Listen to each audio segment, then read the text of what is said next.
नमस्कार आप सभी मित्रों को। गीता के इस ज्ञान सत्र में आप सभी लोगों का समय पे जुड़ने के लिए बहुत बहुत धन्यवाद। और बाकी के मित्र भी अगर कैमरा चालू कर लें तो बहुत अच्छा होगा, सभी के साथ में बातचीत हो पाएगी। तो आज शनिवार का सत्र हम गीता का प्रारंभ करें इसके पहले आइए कमर सीधी करके बैठें, दोनों हाथ गोद में लें। एक बार सामूहिक स्वर में गायत्री मंत्र और उसके बाद आज की कक्षा हम प्रारंभ करेंगे। ॐ भूर्भुवः स्वः तत्सवितुर्वरेण्यं भर्गो देवस्य धीमहि धियो यो नः प्रचोदयात्। हे प्राण स्वरूप, दुख नाशक, सुख स्वरूप, श्रेष्ठ एवं तेजस्वी परमात्मा, हम आपके सुंदर और दिव्य तेज का ध्यान करते हैं, आपकी चेतना का वरण करते हैं। आप हमारी बुद्धि को सन्मार्ग में प्रेरित करिए, आप हमारी बुद्धि को सन्मार्ग में प्रेरित करिए। ओम कृष्णाय वासुदेवाय हरये परमात्मने प्रणतः क्लेशनाशाय गोविंदाय नमोस्तुते। नमोस्तुते व्यास विशाल बुद्धे फुल्लारविंदायत पत्र नेत्र येन त्वया भारत तैल पूर्णे प्रज्वालितो ज्ञानमय प्रदीपम्। गुरुर्ब्रह्मा गुरुर्विष्णु गुरुरेव महेश्वर गुरुः साक्षात् परब्रह्म तस्मै श्री गुरुवे नमः तस्मै श्री गुरुवे।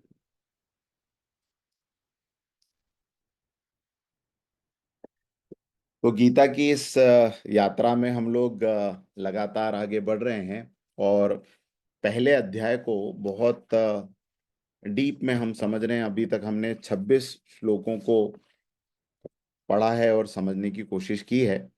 और कॉन्टेक्स्ट धीरे धीरे गीता का सभी मित्रों को समझ में भी आ रहा है कि किस तरीके से अर्जुन के विषाद से ये गीता शुरू होती है। इस गीता का जो की आधारशिला जो है वो विषाद है ना।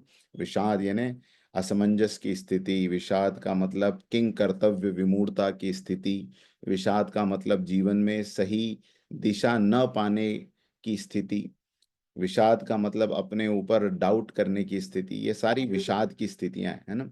और इस विषाद की स्थिति में भगवान का संवाद अगर हो जाए हमसे तो हमें क्या चाहिए, है ना। तो ये विषाद के बीच में भगवान का संवाद और भगवान के संवाद के बाद में जीवन के अंदर शरणागति का उदय, ये गीता की पूरी प्रोसेस है। तो विषाद से संवाद और संवाद से शरणागति, इसी प्रोसेस से हम भी चल रहे हैं। जीवन में हमारे आसपास जो कन्फ्यूजन्स हैं, हमारी चेतना को लेकर, हमारी अपनी समझ को लेकर, हमारे अपने कर्तव्यों को लेकर, हमारे अपने परिवार की समझ को लेकर, हमारे अपने देश और धर्म की समझ को लेकर, भगवान को लेकर, ये सारे समझ के जो गैप्स हैं इसको भरने का काम गीता करेगी।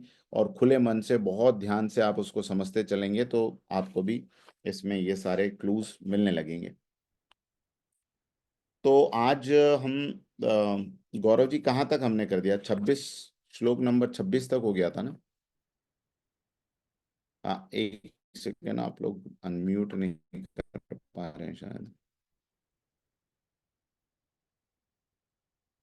हाँ जी, बताएं। जी 26।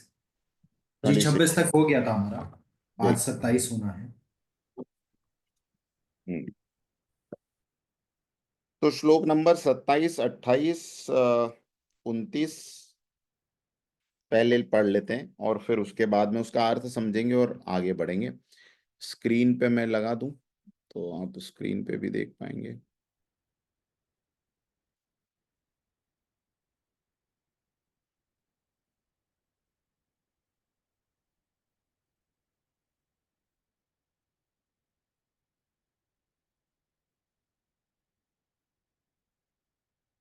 इसको ऐसे पढ़ेंगे। श्वसुरान् सुरदश्चैव, श्वसुरान् सुरदश्चैव सेनयोरुभयोरपि तान् समीक्षस्य कौन्तेयः तान् समीक्षस्य कौन्तेय सर्वबन्धूनवस्थितान् सर्वान् बन्धूनवस्थितान् तान् समीक्षस्य कौन्तेय सर्वा बन्धूनवस्थितान् कृपया परयाविष्टो कृपया परयाविष्टो। ये दो बार जो एस दिखाई दे रहा है, इसका मतलब उसके जो पहले वाला स्वर है, जैसे या में आ है ना, तो संस्कृत में जब एक बार एस लगा हो तो उसको और ज्यादा आ, जोर दिया जाता है या खींचा जाता है उस स्वर को, और दो बार एस लगा तो और अधिक। तो ये ऐसा है। अर्जुन उवाच, है ना, अर्जुन कब हुआ, अर्जुन दूसरी लाइन से बात करता है, लेकिन पहली लाइन जो है वो एक तरह से संजय जो है उस स्थिति को बता रहे हैं। कृपया परयाविष्टो विषीदन्नदमब्रवीत् विषीदन्नीदमब्रवीत्। विषीदन्नी इदम ब्रवीत है, तो वो एक साथ जब है विषीदन्नीदमब्रवीत्। अर्जुन उवाच दृष्टेमं स्वजनं कृष्ण युयुत्सं समुपस्थितं दृष्टेम स्वजनं कृष्ण युयुत्सं समुपस्थितं सीदन्ति मम गात्राणि मुखं च परिशुष्यति सीदन्ति मम गात्राणि मुखं च परिशोष्यति वेपथुश्च वेपथुश्च शरीरे मे वेपथुश्च वेपथुश्च शरीरे मे रोमहर्षश्च जायते वेपथुश्च शरीरे मे रोमहर्षश्च जायते। एक बार पूरा पढ़ेंगे। सीदन्ति मम गात्राणि मुखं च परिशुष्यति वेपथुश्च शरीरे मे रोमहर्षश्च जायते। तो इन तीनों का अर्थ भी हम समझ लेते हैं। 27 में क्या हो रहा है, भगवान कृष्ण ने अर्जुन का रथ रख दिया है दोनों सेनाओं के बीच में लाके, और उसके बाद अर्जुन अब ये सब चीजें देख रहे हैं। क्या देख रहे हैं, तो इसमें 27वें श्लोक में आता है कि इस प्रकार उपस्थित संपूर्ण बंधुओं को वे कुंती पुत्र अर्जुन अत्यंत करुणा से युक्त होकर देखते हुए ये वचन बोले, है ना, अत्यंत करुणा से युक्त होकर बोलते हैं। कृपया परयाविष्टो विषीदन्न, ये ऊपर वाले श्लोक के साथ जुड़ा हुआ है ना, तो यहाँ पर करुणा से युक्त होके क्या वचन कहते हैं, दृष्टे मम स्वजनम कृष्ण, यहाँ से कि हे कृष्ण, युद्ध क्षेत्र में डटे हुए युद्ध के अभिलाषी इस स्वजन समुदाय को देखकर मेरे अंग शिथिल हुए जा रहे हैं, मुख सूखा जा रहा है, और मेरे शरीर में रोमांच हो रहा है ना। हे कृष्ण, युद्ध की इच्छा में उपस्थित इन स्वजनों को देखकर मेरे अंग शिथिल हुए जाते हैं, मुख भी सूख रहा है, और मेरे शरीर में कंपन और रोमांच भी हो रहा है। ये श्लोक नंबर 27, 28 और 29।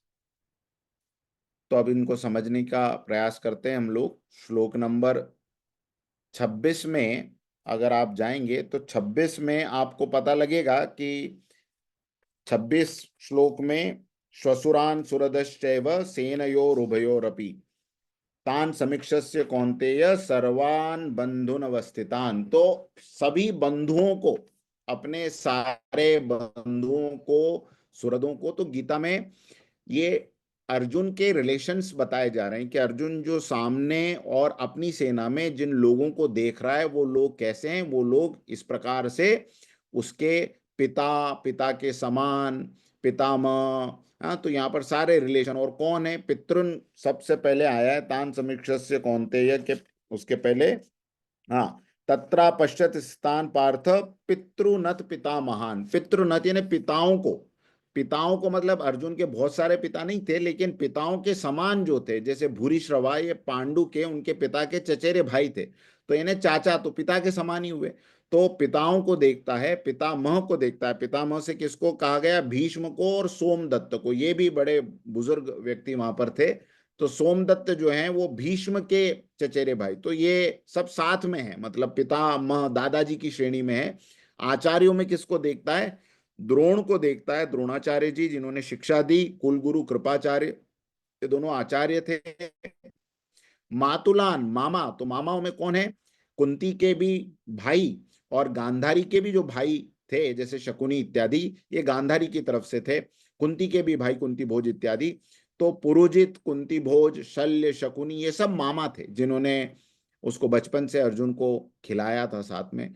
भ्राताओं को देखता है, तो भ्राताओं में अपनी तरफ तो युधिष्ठिर, भीम, नकुल, सहदेव, इन सभी को तो देखता ही है। और सामने जो है वो दुर्योधन, दुशासन, इनको भी देखता है। ऐसा नहीं था कि सभी से अर्जुन का बैर था। इनफैक्ट कौरवों में एक दुर्योधन का एक भाई था लक्ष्मण नाम से, वो तो बड़ा पांडवों से स्नेह करता था, और वो अकेला एक ऐसा व्यक्ति था जिसने जो द्रौपदी का ये जो चीर हरण हो रहा था उसका घोर विरोध किया था, लक्ष्मण ने। तो इस प्रकार, और ये पुत्रों में, मतलब अपने बच्चों में भी, दुर्योधन के बच्चे का नाम भी लक्ष्मण था। तो उसको भी देखता है, घटोत्कच को भी देखता है, अभिमन्यु को भी देखता है। ये सब जो है वो अपने रिश्ते नातों में बच्चों को देखता है, पोतों को देखता है। लक्ष्मण जो दुर्योधन का पुत्र था, उसको भी एक पुत्र हो गया था, तो उनको भी देखता है, पौत्रों को देखता है। अपने मित्रों को देखता है। मित्रों के लिए सखी शब्द आया है, सखा, सखी, ये मित्रों के लिए प्रयोग किए जाने वाले शब्द हैं। तो इसमें अश्वत्थामा को देखता है। अश्वत्थामा कौन है? द्रोणाचार्य जी के पुत्र हैं। तो एक तो आचार्य के पुत्र भी हैं और साथ में बचपन से साथ में पढ़ाई भी की है, तो वो मित्र भी हैं। कर्ण जो है वो भी दुर्योधन के मित्र के रूप में वहां पर खड़े हुए हैं, है ना। अर्जुन को तब तक ये पता नहीं था कि कर्ण जो है हमारे ही भाई हैं।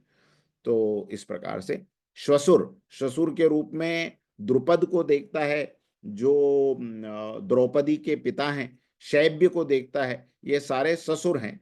और सुरद जो हैं अपनी हित चाहने वाले, सात्विकी, कृतवर्मा, ये सब पांडवों की सेना में हित चाहने वाले, इन्हें ये सारे लोग जो हैं, इन सब रिश्ते, उसको रिश्ते नजर आ रहे हैं।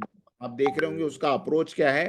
वो रिश्तों को देख रहा है कि ये सारे मेरे अपने परिवार के लोग, जिनके साथ कभी हम आनंद मनाया करते थे, मौज किया करते थे, जिनके साथ में अब हमारे जीवन के बहुत सुखमय पल बीते हैं, जिनकी गोद में हम पले बड़े हुए हैं, जिनको स्नेह करते करते हमारा जीवन बीता है, ये सब किस प्रकार यहाँ पर तीर तर्कश और युद्ध के हथियार लेकर यहाँ सामने युद्ध के लिए खड़े हैं।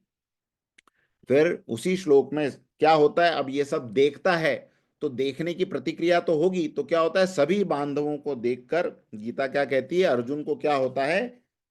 श्लोक नंबर 27 को एक बार पढ़िए वापस से। 27 में, तान समीक्षस्य कौन्तेय सर्वान् बंधुन अवस्थितान कृपया परयाविष्टो विषीदन्न इदम ब्रवीत। तो कृपया परयाविष्टो, आविष्ट होने का मतलब आप लोग समझते हैं ना, किसी को कहते हैं ये आवेश में आ गया, तो कृपया परयाविष्टो, आविष्ट हो गया। किस प्रकार आवेश हो गया? क्रोध का आवेश होता है किसी के अंदर बहुत, फिर वो जब आवेश चला जाता है, यानी उसको कहेंगे कि उसका एक फ्लेयर उसके अंदर आता है, वो जब वो तूफान, वो फ्लेयर, वो उसके अंदर से उतर जाता है, तब उसको लगता है यार ये मैंने क्या कर दिया। तो ये हुआ क्रोध का आवेश। ऐसे ये काम का आवेश आता है। काम का आवेश जब आता है तो मनुष्य को अच्छा बुरा, समय असमय कुछ दिखाई नहीं देता। वो अपनी वासना की पूर्ति, कामना की पूर्ति करने के लिए कुछ भी कर देता। तो ये आवेश है। गीता बड़े मनोवैज्ञानिक दृष्टिकोण से लेकर चलती है। आवेश का मतलब आप वो हो नहीं, आपके अंदर वो स्थिति का निर्माण हो गया। समझ रहे हैं बात को? तो इसको कहेंगे हमारे अंदर आवेश आना। ठीक है। तो अर्जुन के अंदर किस प्रकार का आवेश आया? अर्जुन के अंदर आवेश आया, करुणा से युक्त हो गया अर्जुन। कृपया परयाविष्ट, कृपया विष्ट हो गया, कृपया से आवेश, आवेशित हो गया। कैसा? एक कृपया पर्याविष्टों के दो अर्थ होते हैं। एक अर्थ है करुणा से भरकर, किसी दीन व्यक्ति को देखकर, दुखी व्यक्ति को देखकर आपके अंदर जो भाव आते हैं, अहो इसको कितना दुख है, इसका दुख कितना दारुण है, कितनी पीड़ा ये व्यक्ति भोग रहा है, अगर ऐसा आपके मन में आता है तो इसको कहा जाएगा करुणा का आवेश होना। अगेन, कृपया विष्टो, कारुण्य से भरकर आवेशित हुए। लेकिन एक और अर्थ जो यहां पर दिखाया गया है वो है कायरता से भरकर। तो मुख्य रूप से यह कहा जाता है कि कायरता से अर्जुन जो है उस समय आवेशित हो गया, कृपया पर्याविष्टो, यानी कायरता से आवेशित हो गया। अब कायरता क्यों कहा? अर्जुन जैसा क्षत्रिय व्यक्ति, जिसको सामने देखकर व्यक्ति को प्रत्यक्ष यमराज दिखाई देते थे, और जिसने इंद्र को भी जो है अपने गांडीव के बल पर चुनौती दे दी थी, और समस्त दिव्य अस्त्रों को उसने प्राप्त किया था, साक्षात भगवान कृष्ण उसके रथ में बैठे हुए हैं, लेकिन उसके बाद भी कायरता से भरकर, कायरता से युक्त हो गया। कायरता से युक्त हुआ तो कायर क्यों कहा उसको यहां पर? कायरता इसलिए कहा उस भाव को क्योंकि समर्थ होते हुए भी अन्याय का प्रतिकार न करना, ये कायरता के लक्षण है। तो अपने में करुणा है या हम कायर हैं? देखिए, एक व्यक्ति है, उसके सामने कोई व्यक्ति जो है वो बहुत उसको अपशब्द बोल रहा है, बहुत गालियां दे रहा है, और ये व्यक्ति चुपचाप खड़ा है। इसके दो अर्थ हो सकते हैं। पहला, वो व्यक्ति इतना शांत मन है, इतना आ, अनासक्त है कि उसको उन गालियों का कोई प्रभाव नहीं पड़ रहा। वो कह रहा है यार तुम अपने आवेश में बोल रहे हो, मैं सुन रहा हूं। ये एक अर्थ। दूसरा अर्थ क्या हो सकता है? दूसरा अर्थ ये भी हो सकता है कि वो व्यक्ति इतना डरपोक है कि आंख भी बड़ी करने का साहस उसके अंदर नहीं है, और दोनों ही आपको एक जैसे दिखाई देंगे सामने खड़े हुए, चुपचाप चुपचाप। आपको पता नहीं चलेगा कि ये करुणा से चुपचाप खड़ा है, अनासक्ति से चुपचाप खड़ा है, शांत मन से खड़ा है, या ये डरपोक है इसलिए चुपचाप खड़ा है। तो दोनों के भावों में जब वो कोई प्रतिक्रिया व्यक्त करेगा तब समझ में आएगा कि ये व्यक्ति डरपोकी की वजह से, कायरता की वजह से चुपचाप खड़ा था, या ये व्यक्ति करुणा की वजह से चुपचाप खड़ा था। तो गीता में जब आगे अर्जुन के स्टेटमेंट भगवान कृष्ण सुनते हैं ना, तब उनको पता चल जाता है कि ये कायरता की वजह से यहां पर बोल रहा है। ये करुणा का भाव अलग भाव है। करुणा का भाव, बुद्ध बुद्ध का जब उंगली माल को देखा तो वो करुणा का भाव था, कायरता का भाव वहां पर नहीं था। तो यहां पर कायरता का क्या भाव होता है उसको हमें पहचानना है, और इसको अपना पैरामीटर बना लेना है अपने अंदर के भावों को भी जांच करने के लिए। कायरता किसे कहते हैं? समर्थ होते हुए भी अन्याय का प्रतिकार न करना। असमर्थ के लिए कायरता नहीं होती, वो तो असमर्थ है, वो क्या प्रतिकार करेगा। लेकिन अगर आप अन्याय को सहन करते हैं समर्थ होते हुए भी, तो ये कायर व्यक्ति की निशानी है। दूसरी, अपना अनिष्ट चाहने वालों के सामने समर्पण कर देना, अपना बुरा चाहने वालों के सामने समर्पण कर देना। अगर चींटी होती है ना, चींटी, उसको भी अगर कोई परेशान करने की कोशिश करेगा, जैसे लाल कलर की जो चींटी होती है, आपने देखा होगा, लाल चींटी उसको कहते हैं, रेड आंट।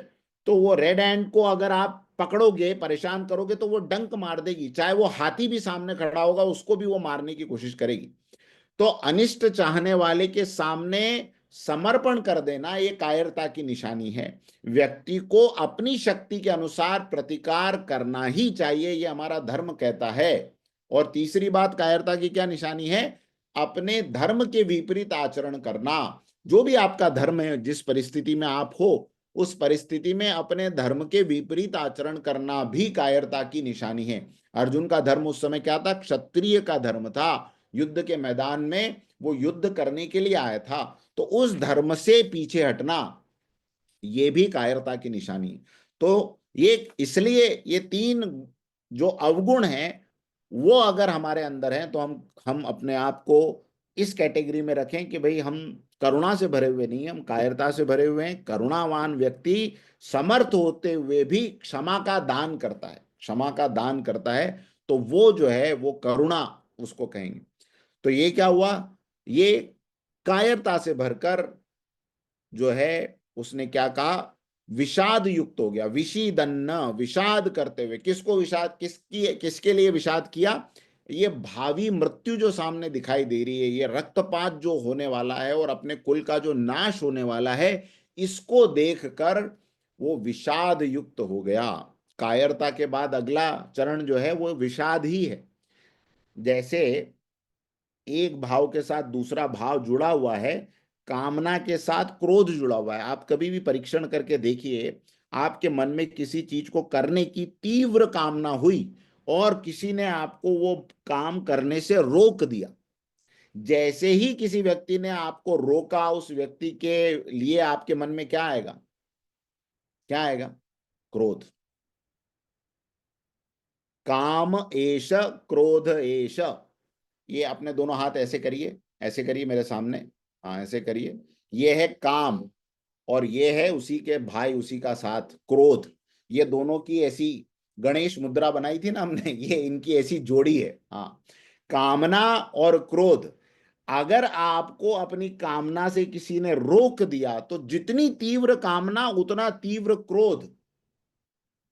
इसलिए कहा जाता है कि वेग जो है वो सामान्य होने चाहिए। तीव्र वेग होंगे तो तीव्र उसके लक्षण दिखाई देंगे और तीव्र प्रतिक्रियाएं होगी।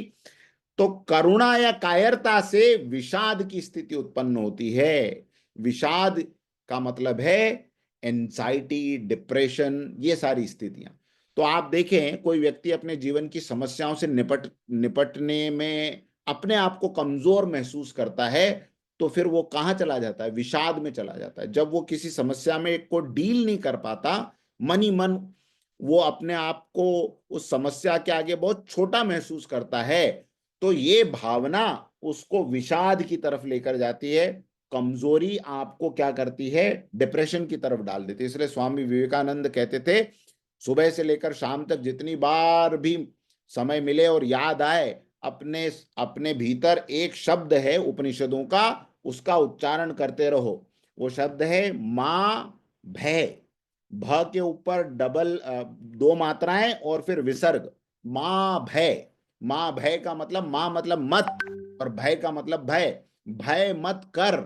सुबह से शाम तक अपने को याद दिलाते रहें कि मैं अभय का पुत्र हूं, मैं अमृत का पुत्र हूं, अमृतस्य पुत्राः वयम। हाँ, हम बचपन में सरस्वती शिशु मंदिर हमारी स्कूल थी, तो उसमें एक गीत था, आज तक याद है वो, और अभी भी गुनगुनाते रहते हैं, भूल मत मनुष्य तू बड़ा महान है। भूल मत मनुष्य तू बड़ा महान है, तू जो चाहे पर्वत पहाड़ों को तोड़ दे, तू जो चाहे धरती को अंबर से जोड़ दे, तू जो चाहे नदियों के रुख को भी मोड़ दे।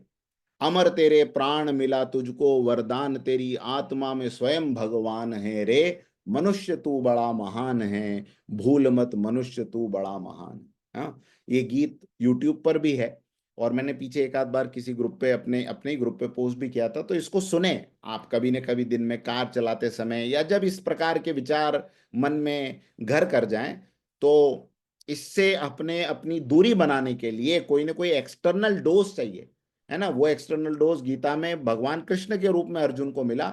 हमारे साथ में, हमारे मन में ये पॉजिटिव संकल्प जब हम करेंगे, तो हम ये कायरता और विषाद की स्थिति से यहां बाहर आएंगे। लेकिन अर्जुन अभी इसी विषाद की स्थिति में घिरा हुआ है। अब एक और बात यहां पर देखने जैसी है कि अर्जुन और दुर्योधन में एक, जिसको कहते हैं कि कैरेक्टर या मॉरल का बहुत बड़ा डिफरेंस नजर आता है। देखिए क्या डिफरेंस है। दुर्योधन सामने खड़ा है और दुर्योधन जब द्रोणाचार्य जी से बात करता है, तो वो सामने जो पात्र खड़े हैं उनका परिचय ऐसे देता है कि ये सब आचार्य जी हमारे शत्रु हैं। वहां देखिए आपका आपका जो प्रिय मित्र द्रुपद था, उसका पुत्र धृष्टद्युम्न खड़ा हुआ है, यहाँ पर ये खड़े हुए हैं, वहां पर भीम खड़ा है, यहाँ पर ये युधिष्ठिर हैं। ये सारे बड़े बड़े जितने भी महारथी हैं उनके सबके नाम ले लेता है, इस भाव से कि ये सब आचार्य जी को शत्रु के समान लगे। तो ये सब दुर्योधन के भी तो अपने थे, उसको भी तो टेक्निकली माता, पिता, पितामह और भाई और मामा ये दिखाई देने चाहिए थे, क्योंकि वाकई में दोनों पक्षों में वही लोग थे। लेकिन उसको वो नहीं दिखाई देते। उसको वो कौन दिखाई देता है? दुर्योधन को अपने भी, अपने लोग भी उसको शत्रु दिखाई देते हैं। और अर्जुन का भाव क्या है? अर्जुन का भाव ये है कि दूसरों के अंदर जो वाकई में शत्रुता लेकर खड़े हैं, उनके अंदर भी उसको अपने बंधु दिखाई देते हैं, अपने बांधव दिखाई देते हैं। एक अप्रोच दुर्योधन की है, एक अप्रोच अर्जुन की है। और मैं तो हमेशा इस बात को मान के चलता हूं कि हमारे ही अंदर दुर्योधन भी खड़ा है और हमारे अंदर ही अर्जुन खड़ा हुआ है। कब दुर्योधन हम पे हावी हुआ और कब अर्जुन हम पे हावी हुए, बस इसी के ऊपर ये पूरी गीता है। तो हमेशा ये याद रखिएगा, अपने अंदर कौन इस वक्त बात कर रहा है, हमें कौन सलाह दे रहा है, इस बात को हमें ध्यान रखना है। जिस व्यक्ति को अपने लोग भी पराये लगने लगे, जिसको अपने लोग भी शत्रु लगने लगे, वो दुर्योधन के खेमे में चला गया है। और जिसको सारी दुनिया वसुधैव कुटुंबकम लगती है, सभी के अंदर एक ही परिवार नजर आता है, वो अर्जुन की कैटेगरी में है ना। तो ये एक बेसिक डिफरेंस है। दूसरा, दुर्योधन संपत्ति के लिए जान लेने को आतुर है और अर्जुन अपने परिवार के लिए खुद की जान देने को तैयार है। आगे श्लोक में आएगा, आगे इसी पहले अध्याय में वो कहता है, यार मुझे भी मार डालें तो भी मुझे परवाह नहीं, लेकिन मैं युद्ध नहीं करूं। और दुर्योधन कहता है, 5 गांव तो छोड़िए, सुई के बराबर भूमि देने के लिए भी मैं युद्ध करूंगा, सुई के बराबर जमीन के लिए भी मैं युद्ध करूंगा। तो ये दो मानसिकताओं का डिफरेंस आपको नजर आएगा। और यही मानसिकताओं का डिफरेंस आज भी, ये तो द्वापर युग की घटना है, द्वापर युग से हम कलयुग के समय में आ गए, लेकिन आज भी आपको अपने आसपास कुछ लोग ऐसे दिखाई देंगे जो संपत्ति के लिए सब कुछ कुर्बान करने के लिए तैयार है, चाहे रिश्ता छूटे, चाहे नाता छूटे, चाहे सब छूटे, लेकिन संपत्ति ना छूटे, संपदा ना छूटे। पाप करने से मिल जाए तो भी चलेगा, लेकिन वो मिलनी चाहिए। और एक तरफ कुछ लोग आपको नजर आएंगे जो परिवार के लिए, जो समाज के लिए अपनी संपत्ति को भी देने के लिए तैयार हैं, अपनी जान भी देने के लिए तैयार हैं। कुछ लोग होते हैं ना ऐसे महारथी, आपने देखे होंगे। हाँ, एक्सीडेंट में बच्चा चला गया, लेकिन पूरे परिवार ने उस बच्चे के अंग अंग जो है वो दान कर दिए। जीवन में जो कुछ कमाया था, कुछ लोग जब समाज में काम करने की बात आती तो सर्वस्व दान कर देते। तो कुछ वो परिवार, कुछ वो समाज के निर्माण का कार्य भी होता है, कुछ इस प्रकार के परिवारों के और समाज के निर्माण का कार्य भी होता है जिसमें हम दुर्योधन की भावनाओं को देखते हैं। तो ये इसलिए भगवान किसके साथ खड़े हैं, जिसको सभी अपने दिखाई देते हैं और जो दूसरों के लिए अपना भी बलिदान करने के लिए तैयार है, ऐसे व्यक्ति के साथ भगवान सखा होके रहते हैं, है ना। तो ये श्लोक जो है ये बहुत सारी बातें सिखाता है। मुख्य रूप से ये 3 शिक्षाएं हमें लेनी चाहिए। संसार हमें इस बात के लिए ध्यान नहीं रखेगा, आप लिख सकते हैं, बहुत अच्छी बात है। संसार हमें इस बात के लिए याद नहीं रखेगा कि आपने अपने सुखों का ध्यान कितना रखा। संसार हमें इस बात के लिए याद नहीं रखेगा कि हमने अपने सुखों का ध्यान कितना रखा। तो फिर किसके लिए याद रखेगा? वो आपको इस बात के लिए याद रखेगा कि आपने दूसरों के सुखों का कितना ध्यान रखा। ये बहुत इंपॉर्टेंट बात है। इस यूनिवर्स की हिस्ट्री को आप उठा के देखें, इस संसार की, इस अर्थ की हिस्ट्री को हम उठा के देखें, तो जिन लोगों के नाम हमें याद हैं, ये वो लोग नहीं है जिन्होंने केवल अपने सुखों का ध्यान रखा। हमें उन्हीं लोगों के नाम याद हैं, ये संसार उन्हीं लोगों के नाम, प्रातः स्मरणीय लोगों की लिस्ट में रखता है जिन्होंने दूसरों के सुखों का जीवन भर ध्यान रखा। यस और नो? हाँ, आप अपने टॉप 10 आपके जो आदर्श हैं उनकी लिस्ट बनाइए आज, है ना, गीता की क्लास खत्म होने के बाद टॉप 10 आपके जो भी आदर्श हैं उनकी लिस्ट बनाइए। उसमें देखिए कि कौन व्यक्ति केवल अपने लिए जीता है और कौन व्यक्ति दूसरों के लिए जीता है। जो दूसरों के लिए जीता है उसको तो हम सब, ये पूरा संसार याद रखता है। जो केवल अपने लिए, इस संसार में बहुत से लोग हुए केवल अपने लिए जिए। सिकंदर भारत को छोड़ के लगभग पूरी दुनिया का मालिक हो गया था, लेकिन उसको प्रातः स्मरणीय पुरुषों में थोड़ी हम याद करते हैं, नहीं करते ना। कारू नाम का एक व्यक्ति हुआ, उसके जितना खजाना इस दुनिया में किसी के पास नहीं था। कारू इसलिए बोला जाता है इसके पास तो कारू का खजाना है, तो कारू नाम का व्यक्ति, लेकिन जब मरा तो अपने ही परिवार के, उसके ही परिवार के लोग उसकी शव यात्रा तक में शामिल नहीं हुए। व्यक्ति और ये संसार उन्हीं को याद रखता है जो दूसरों के लिए जीते हैं। तो पहली बात, पहली शिक्षा इससे ये मिली। दूसरी, दूसरों को कष्ट देने के बदले स्वयं कष्ट उठाने वालों के कष्ट को फिर भगवान उठाते हैं। देखिए कितनी बड़ी बात है। हाँ, तीन कष्ट की बात है। दूसरों को कष्ट देने के बदले खुद कष्ट उठाने वाले व्यक्ति के कष्ट अगर हैं तो फिर भगवान अपना हाथ वहां पर लगा देते हैं। फिर भगवान किसी न किसी रूप में अपने संसार के ऐसे लोगों को उसके आसपास खड़ा कर देते हैं जो उसकी मदद करने के लिए तैयार होते हैं। उसके ऊपर फिर भगवान का अनुग्रह बरसने लगता है। गुजरात के एक प्रसिद्ध भक्त हुए नरसिंह मेहता। अगर आपने उनकी कहानी नहीं पढ़ी हो तो कभी इंटरनेट पे जाके नरसिंह मेहता की जीवनी आप पढ़ेंगे।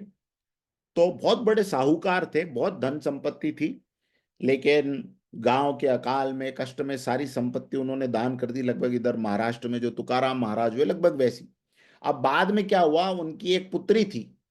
उनकी पुत्री का उनकी पुत्री का विवाह होना था। और विवाह होना था तो जिस गांव में विवाह हुआ उस गांव के लोगों ने जाके, वो नरसिंह मेहता का मजाक कैसे बनाना है, नरसिंह मेहता के गांव के लोगों ने क्या किया, उसकी पुत्री का रिश्ता लेके दूसरे गांव के बड़े धनी मानी व्यक्ति के पास गए और कहा कि हम जिसका रिश्ता लेके आए हैं वो हमारे गांव का सबसे बड़ा सेठ है, और आपको जो दहेज मिलेगा वो ऐसा मिलेगा कि आप देखते रह जाएंगे कि क्या दहेज मिला है, आप तो शादी के लिए हाँ कर दो। उन्होंने कहा ठीक है यार, बहुत बढ़िया बात है, शादी के लिए हाँ कर दी।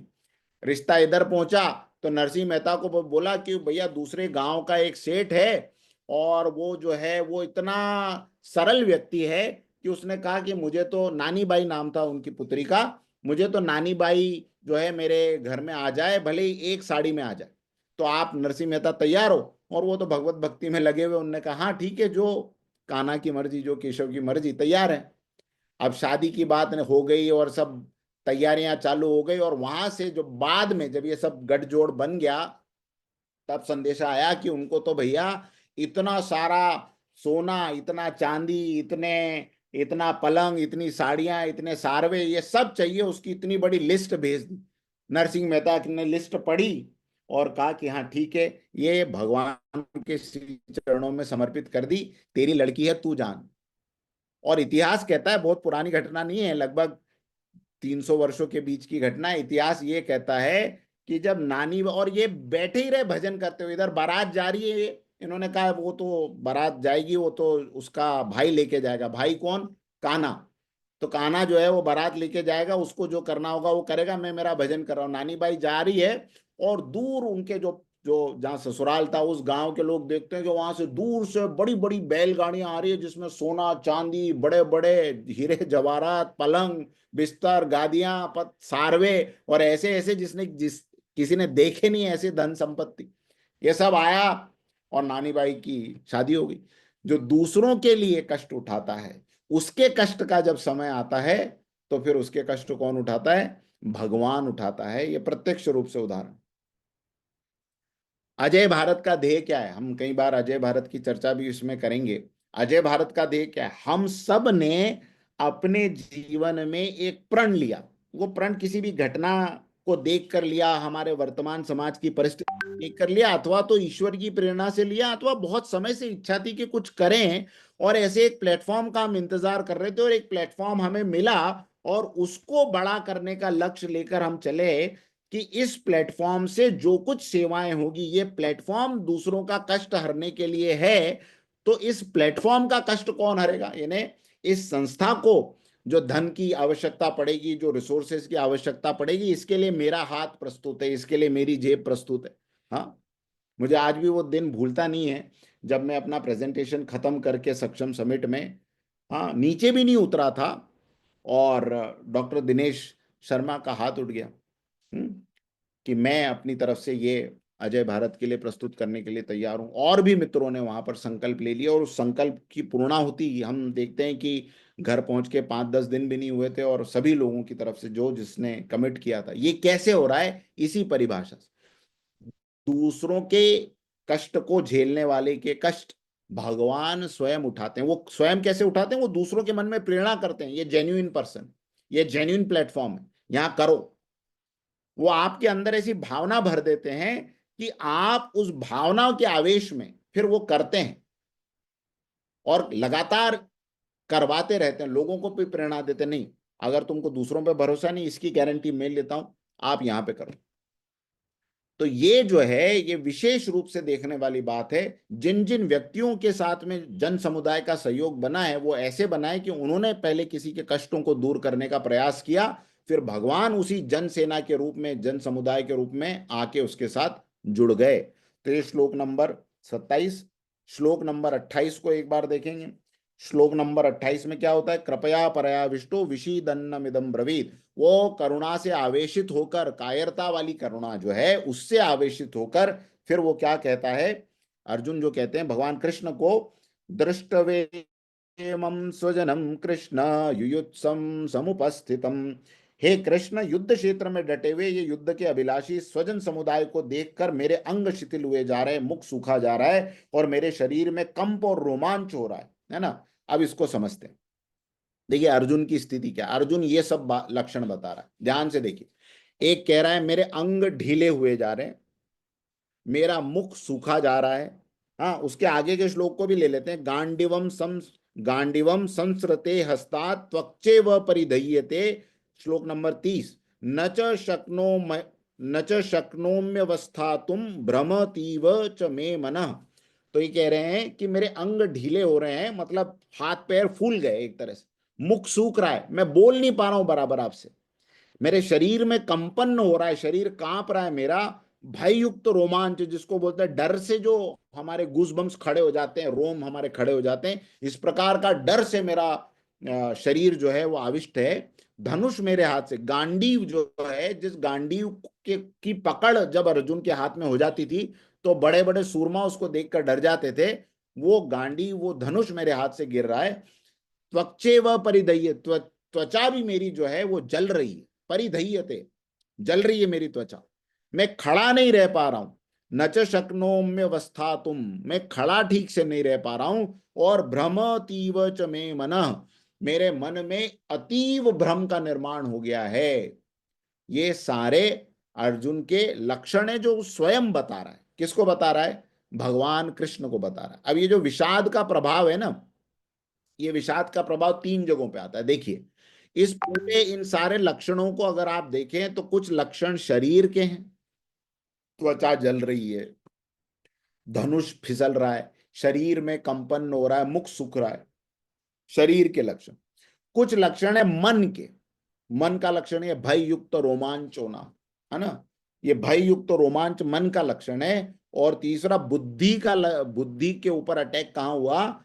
बुद्धि भ्रमित हो गई, मेरी बुद्धि पूरी तरह से भ्रमित है।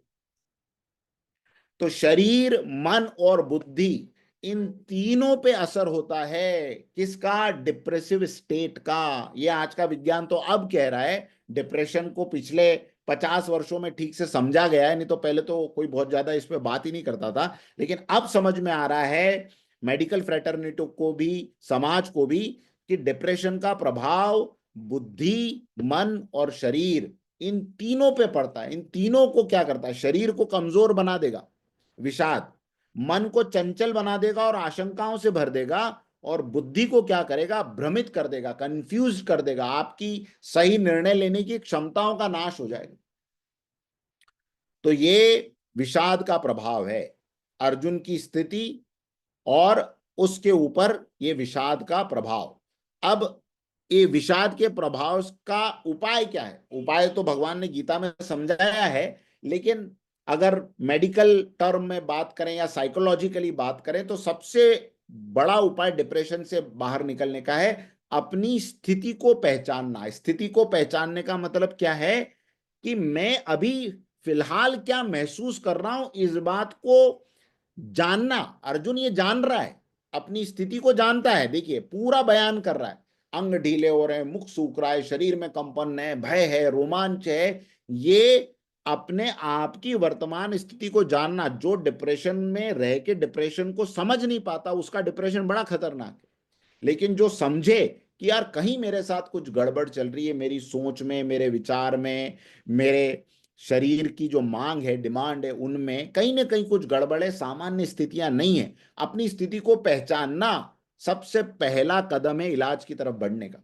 दूसरा, किसी योग्य व्यक्ति से उसकी चर्चा करना, उसको छुपाना कदम नहीं है। अर्जुन ने छुपाया नहीं, नहीं तो इतना बड़ा वीर योद्धा, और क्षत्रिय के लिए तो अपना स्वाभिमान कितना बड़ा होता है, मूंछ के ऊपर तो इतना ताव होता है उनके कि वो मूंछ नीची नहीं कर सकते। लेकिन ऐसे में भी वो अर्जुन खुल के कह रहा है।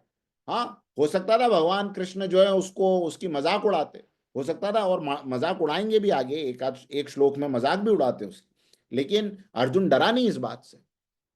आजकल आप बच्चों को देखें, उनके अंदर बहुत सारे विचार चलते रहते हैं, बहुत सारी कंफ्यूज स्टेट रहती है, लेकिन एक डिस्टेंस बन गया है। बच्चों में क्या, बड़ों में भी बन गया है। अपनी स्थिति को अपने आचार्य के सामने, अपने गुरु के सामने, अपनी पत्नी के सामने, अपने पति के सामने भी हम नहीं रखते, स्थितियां छुपाते हैं।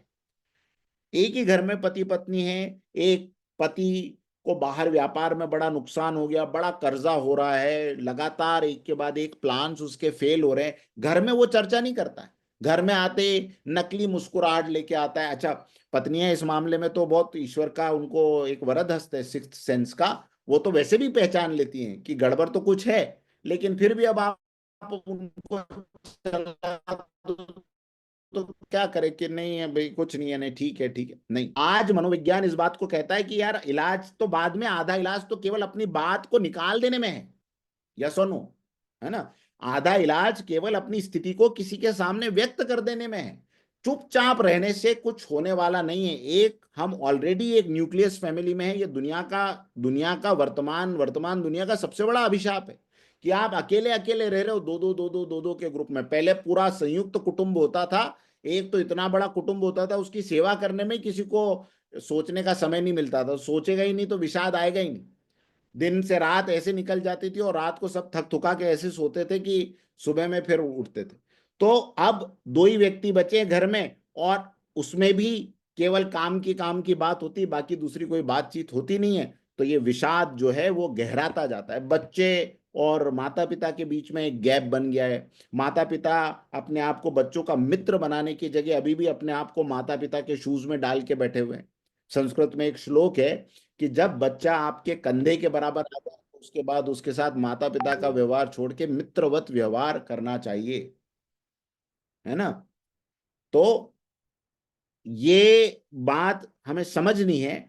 और अगर यहां पर भी कहीं हमें संकोच हो रहा हो, तो फिर कोई एक व्यक्ति ऐसा जिस जिस पे हमें पूरा भरोसा हो कि ये हमारी स्थिति को सुनेंगे और योग्य निर्णय हमें देंगे, या कुछ तो मार्ग हमें बताएंगे, ऐसे ही किसी योग्य व्यक्ति के साथ चर्चा। अर्जुन को ये सब होने के बाद में उसने कृष्ण को ये नहीं कहा कि 5 मिनट रुकिए, मैं युधिष्ठिर भैया से बात करके आता हूं, या मैं भीम भैया से बात करके आता हूं। नहीं, भगवान कृष्ण को वो सर्वोत्तम व्यक्ति मानते थे, भगवान कृष्ण पे सर्वोच्च विश्वास था। उनको पता था कि इनके सामने मैं अपनी परेशानी रखूं तो ये जरूर दूर करेंगे। देखिए, योग्य व्यक्ति से चर्चा, अगर इसमें से आपने ये योग्य शब्द निकाल दिया ना, तो सब गड़बड़ हो जाएगी।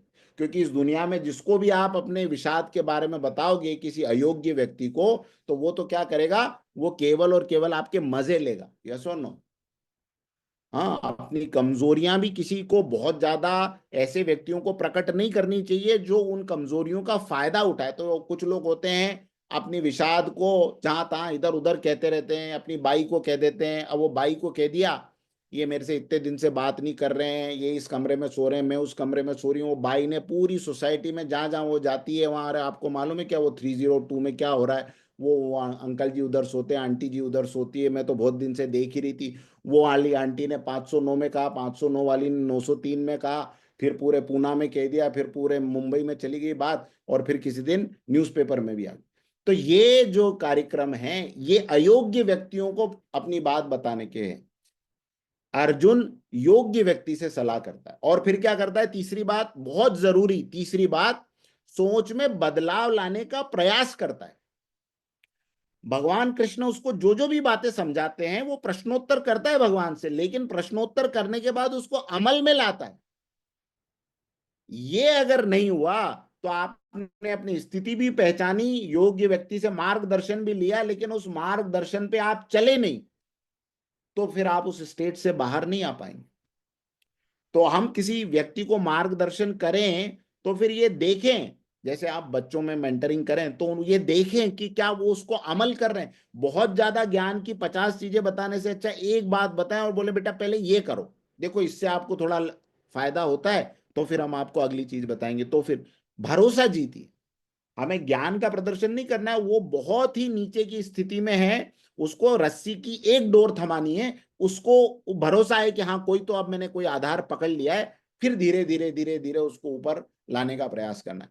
तो तीसरी बात, अगर हमें किसी ने कोई योग्य सलाह दी है तो उस योग्य सलाह से अपनी सोच के अंदर बदलाव लाने का प्रयास करें, उस तरह के कार्य को भी करें जिससे कि हम इस भ्रम से बाहर निकलें।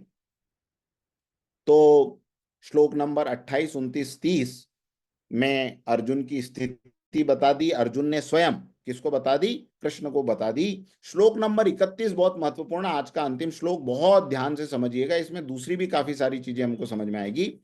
श्लोक नंबर 31 में, श्लोक नंबर 31 में वो क्या कहते हैं, इसको ऐसे पढ़ेंगे, निमित्तानि च पश्यामि विपरीतानि केशव, निमित्तानि च पश्यामि विपरीतानि केशव, न च श्रेयोनुपश्यामि, न च श्रेयोनुपश्यामि हत्वा स्वजनमाहवे, हत्वा स्वजनमाहवे। इसमें अर्जुन भगवान कृष्ण को, अब यहां से देखो क्या हो रहा है, पहले अपनी स्थिति बताई और अब वो कुछ रीजंस दे रहे हैं, वो विषाद में है ना, कायरता में है ना, भागना चाहते हैं उस स्थिति से। तो अब एक के बाद एक के बाद एक आगे आप देखेंगे बहुत सारी बात हो जाती है। और आप कभी भी देखें, कोई व्यक्ति अगर अकर्मण्यता के दोष में है, कायरता के दोष में है, तो वो अपनी कायरता को छुपाने के लिए बहुत सारे रीजन देता है। इसमें अर्जुन क्या रीजन देते हैं कि वो कहते हैं हे कृष्ण, हे केशव, मैं जो है ये शकुन जो है इनको भी विपरीत देख रहा हूं। शकुन का अर्थ आपको अब मैं बताऊंगा आगे।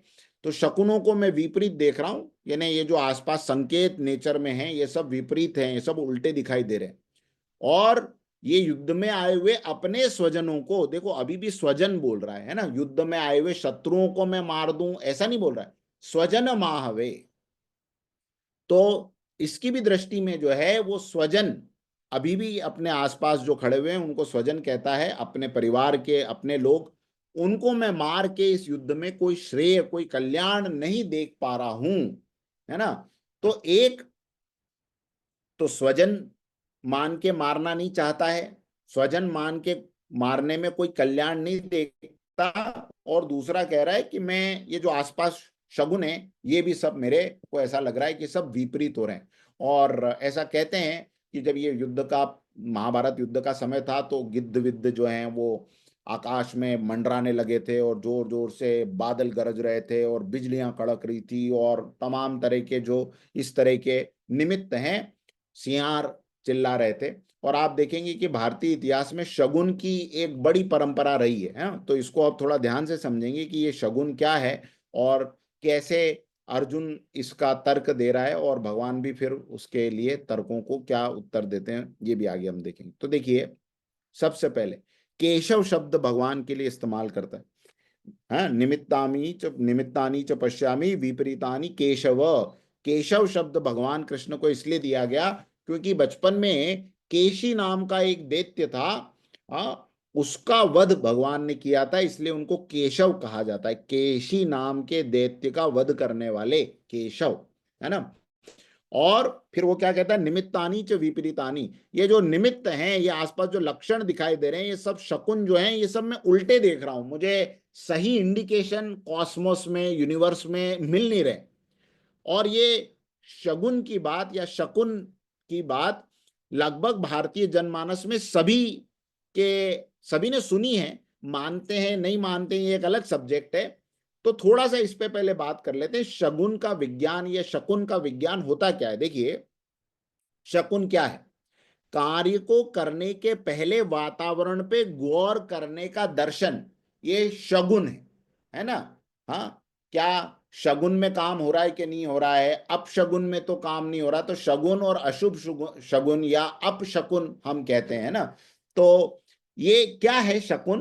कार्य को करने के पहले वातावरण में गौर करना। अब इसको अगेन मैं जैसे बोलता हूं कि आध्यात्म को या धर्म को साइंस से जोड़ा नहीं, तो फिर लोगों में भ्रम का निर्माण हो गया, और नई जनरेशन जो है वो कहने लगी यार क्या है, अच्छा मोहर देखते हो, अच्छा शकुन देखते हो, बाहर जाके देख रहे हो, बिल्ली रास्ता काट गई तो रुक गए, है ना, ये सब क्या चल रहा है, ये क्या बैकवर्ड थिंकिंग है। लेकिन शगुन का मूल अर्थ समझना है। शगुन का अर्थ है कार्य को करने के पहले वातावरण पे गौर करने का दर्शन हमारी संस्कृति ने विकसित किया था। कैसे विकसित किया था?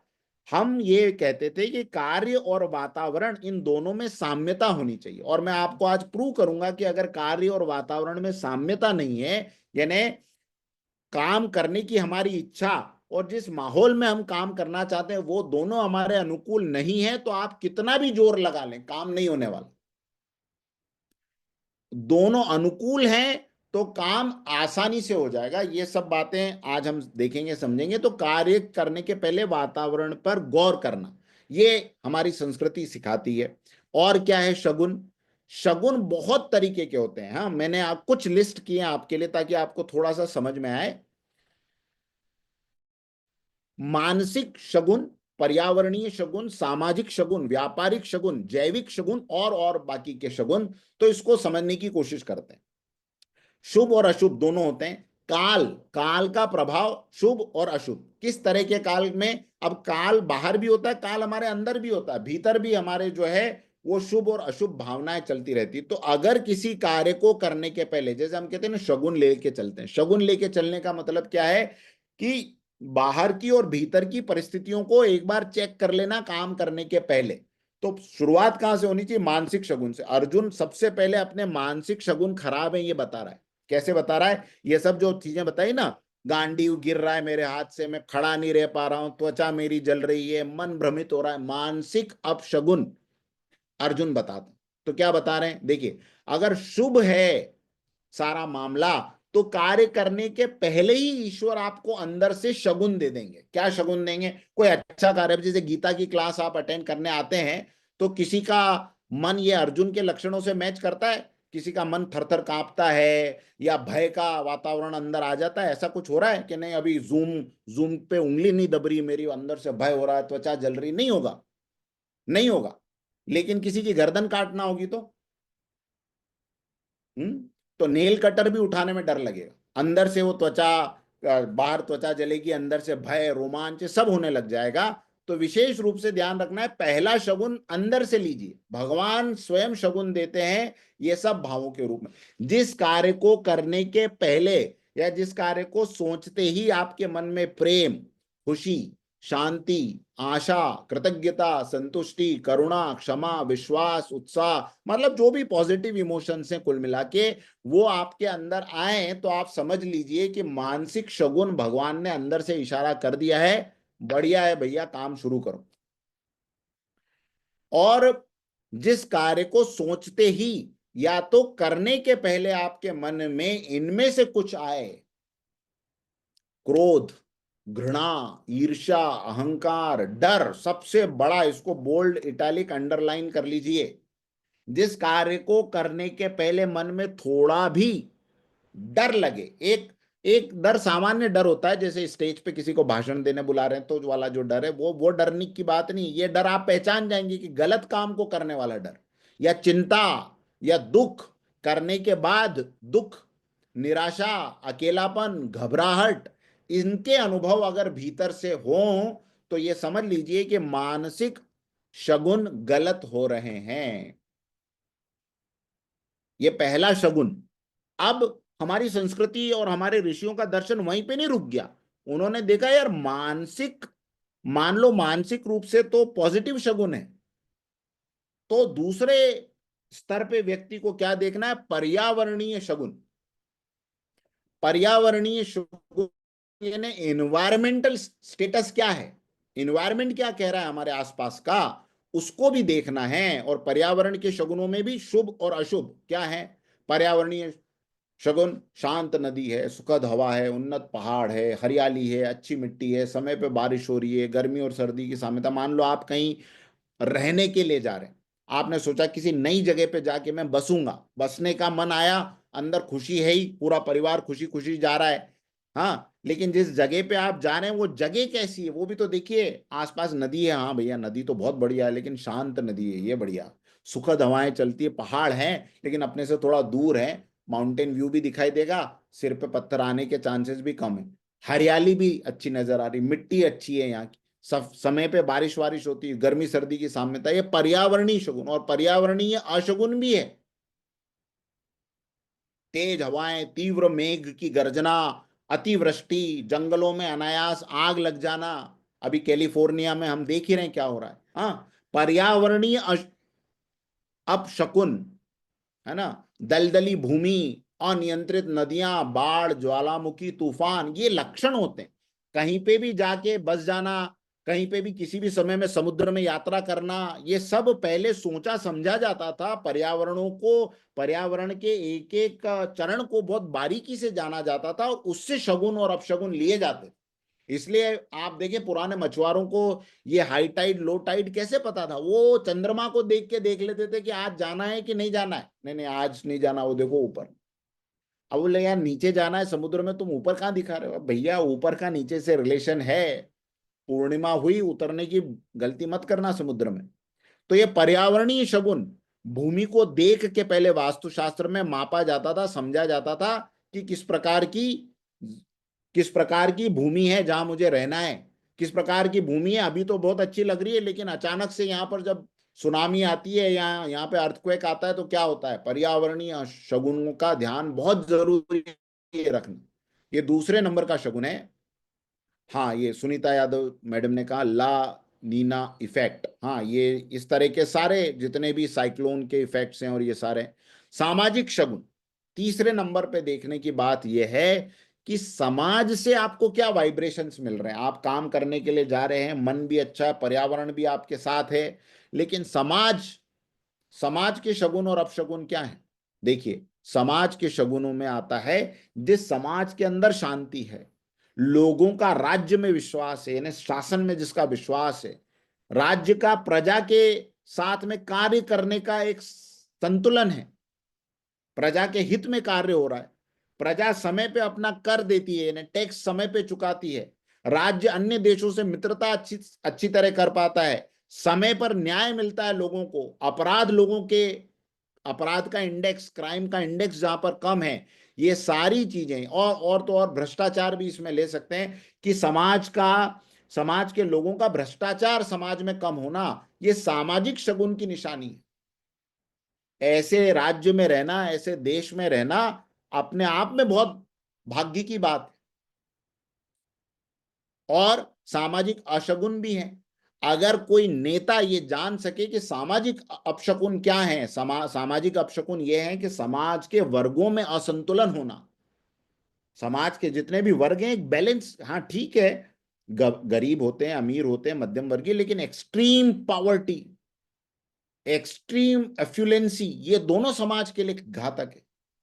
लोगों के बीच में भय की स्थितियां हैं, ये अपशकुन है उस देश के लिए कि उसके लोगों के बीच में आपस में एक दूसरे के साथ डर है। लोगों में अगर अपने भविष्य को लेकर चिंता है तो राजा के लिए ये एक बहुत बड़ा अपशकुन है, क्योंकि लोगों के अंदर अपने भविष्य को लेकर निश्चिंतता होनी चाहिए। मेरी सरकार मेरा ध्यान रखने वाली है, मुझे कोई चिंता करने की जरूरत नहीं है, मेरी सरकार मेरे पीछे खड़ी है। अगर ये नहीं है तो ये अपशकुन है। राज्य का और शासन का एक विश्वास अगर लोगों के अंदर कम होता चला जा रहा है तो ये एक बहुत बड़ा अपशकुन है शासन के लिए। समाज में अशांति बढ़ रही है, प्रजा में आत्मविश्वास की कमी है, भ्रष्टाचार के लिए लोग ज्यादा से ज्यादा प्रवृत्त हो रहे हैं। अंदर से मन में आ रहा है कि यार अब मैं नहीं करूंगा तो मैं कैसे जीऊंगा, पूरी दुनिया कर रही है, और सामने जो कठिन स्थितियां आगे आने वाली उसके लिए मुझे करना पड़ेगा भ्रष्टाचार। तो ये उस व्यक्ति के अंदर या उस समाज के अंदर अगर भ्रष्टाचार बहुत है तो ये सरकार के सामने एक बड़ा अपशकुन है।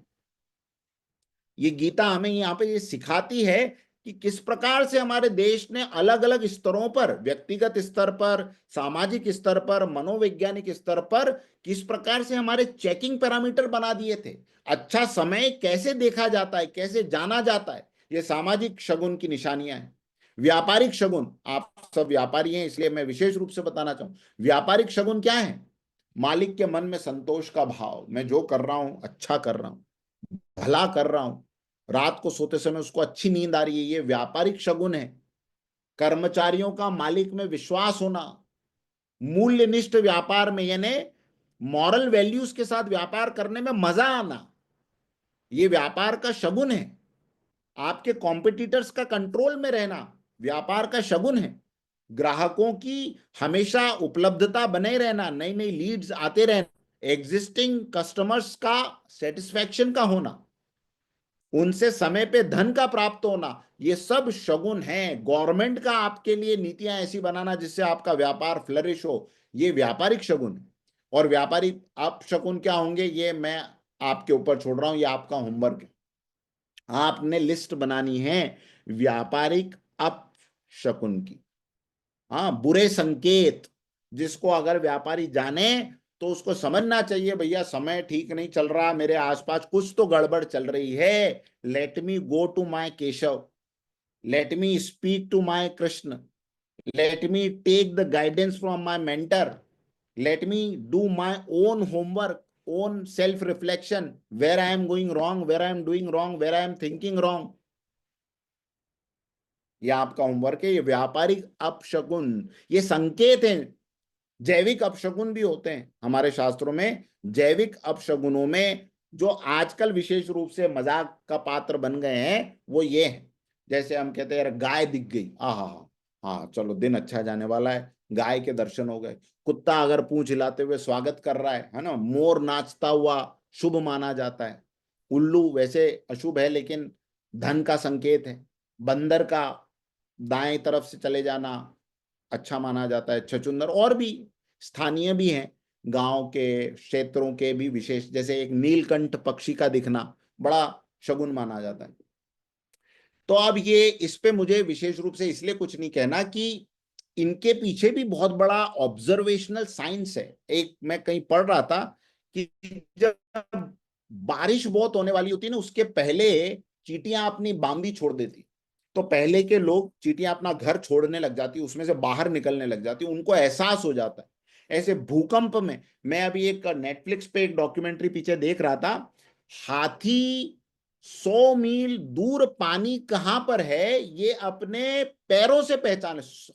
100 माइल अवे अगर पानी है, बारिश हो रही है, तो बारिश की बूंदों का कंपन 100 मील दूर से हाथी के पैरों में आ जाता है। बताइए, अब अगर कोई कहे कि यार हाथी जिस डायरेक्शन में जा रहे हैं उसी डायरेक्शन में पानी होगा, और उस पर कोई हंसने लगे, अबे क्या गधे जैसी बातें कर रहा है, हाथी को क्या मालूम, बेचारा जानवर।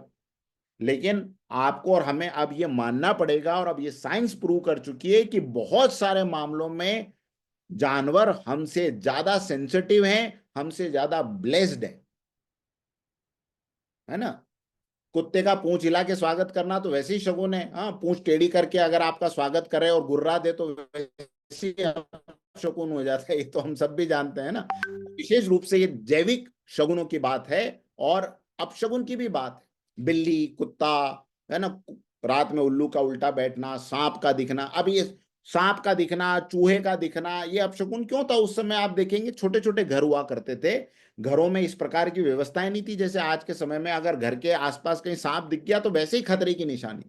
घर में अगर चूहा है तो वैसे ही आपके धान्य को, आपके कपड़ों को खतरा है, क्योंकि आजकल के समान अलमीरा का इंतजाम और ये सब नहीं हुआ करता था, है ना। तो ये सब जैविक या जानवरों से रिलेटेड जो शगुन या अपशगुन है, ये सब माने जाते हैं। इसी प्रकार दूसरे भी और हैं।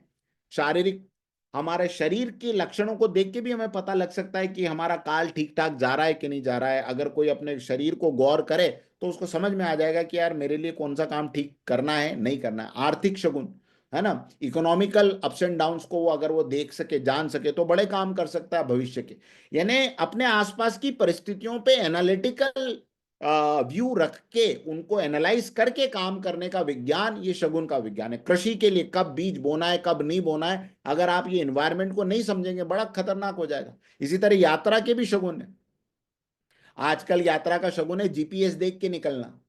सामने अगर रेड लाइट जीपीएस में दिखाई दे रही है तो रुक जाना, भैया इस रास्ते से नहीं जाना है भैया, यहाँ पे पूरा रेड रेड दिखाई दे रहा है। हाँ, मुंबई के लिए पुणे से निकले हुए हैं और बाद में बीच में 12 किलोमीटर का जाम है, तो लोग यही कहेंगे किस शगुन में निकला था यार।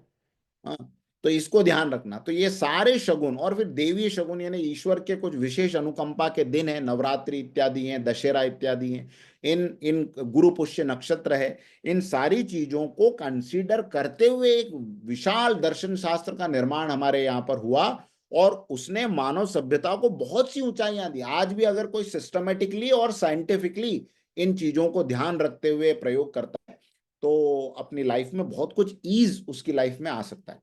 अब यहाँ पे एक बात मैं स्पेशली मेंशन करना चाहता हूं कि जो शगुन होते हैं ना, ये किसी घटना के निर्माता नहीं होते। यानी अगर आपने बादलों को कड़कड़ाता हुआ देख लिया तो आपकी लाइफ में वो कड़कड़ाने वाले बादल कुछ बुरा कर देंगे, ऐसा नहीं है। ये घटना की सूचनाएं देते हैं, आपकी लाइफ में घटना लाने के जिम्मेदार ये नहीं है ना। छिपकली आपकी लाइफ में कोई नई घटना ले आएगी ये नहीं है, लेकिन छिपकली किसी घटना के बारे में सूचना जरूर दे देगी। इसलिए इन बातों को ये ध्यान रखना है कि शगुन एनवायरमेंट के माध्यम से, हमारे सराउंडिंग के माध्यम से हमें आगे आने वाली चीजों के बारे में संकेत दे सकते हैं, लेकिन वो को खुद हमारी लाइफ में भला या बुरा नहीं कर सकते। तो इन विशेष बातों को ध्यान में रखना है। इस पे कभी और विशेष चर्चा ज्योतिष की कभी कक्षा में हम करेंगे, लेकिन ये शगुन विज्ञान। अब इसी श्लोक में आखिरी की दो चीजें समझ लेते हैं। वो क्या कह रहा है, स्वजन हत्वा, मैं अपने लोगों को मारकर, एक तो मेरे को शगुन ठीक नहीं दिखाई दे रहे, बाहर भी और भीतर भी, मन में भी शगुन अच्छा नहीं है, और बाहर भी ये जो जो इन्वायरमेंट में जो आसमान में घटनाएं घट रही है ये मुझे ठीक ठाक दिखाई नहीं दे रही, पहला। और दूसरा, अपने ही लोगों को मारकर मैं कोई लाभ नहीं देखता। यहां पर एक विशेष बात देखिए, अपने लोगों को मारने के बारे में वो कितना कंसर्न्ड है, कितना ज्यादा पारिवारिक व्यक्ति है। अर्जुन की मनस्थिति हमको यहां पर समझ में आएगी। और आज मैं जब इस श्लोक पे रिसर्च कर रहा था मुझे बड़ी इंपॉर्टेंट चीजें पता लगी। देखिए, ये एनसीआरबी की 2022 की रिपोर्ट है, मैं चाहता हूं आप सब लोग स्क्रीन पे देखें।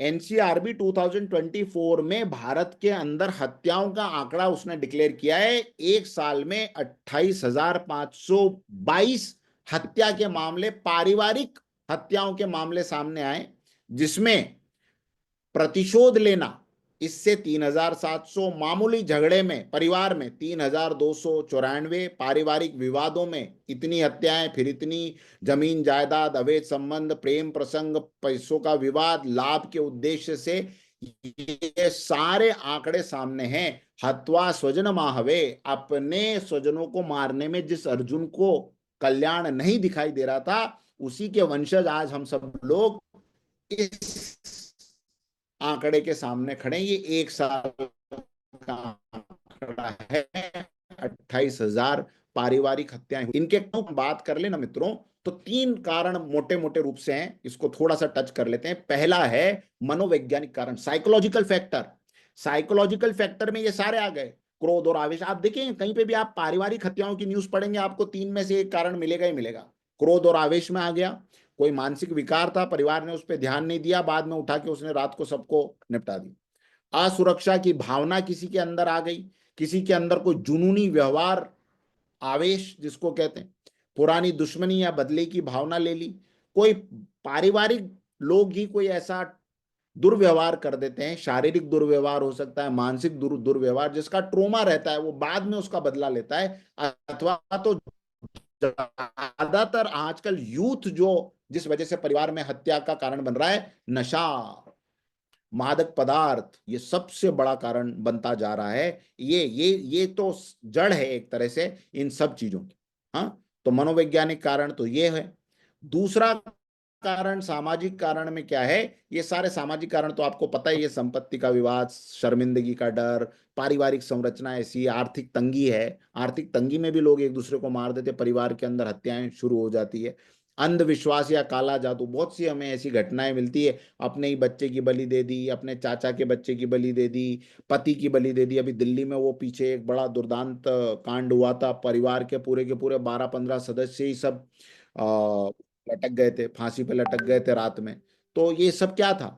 ये सामाजिक कारण, और उसमें भी अंधविश्वास, काला जादू, एटसेट्रा। और तीसरा मिश्रित कारण है इसमें, इमोशनल डिटैचमेंट, भावनात्मक अलगाव जिसको हम कहते हैं, या मॉडर्न वैल्यूज और ट्रेडिशनल वैल्यूज के बीच में। अरे हमारे जमाने में तो ये होता था, ये तो ऐसा करती नहीं है, ये तो ऐसा करता ही नहीं, हम तो अपने पिताजी के चरणों में सुबह सुबह लेट जाया करते थे, ये तो।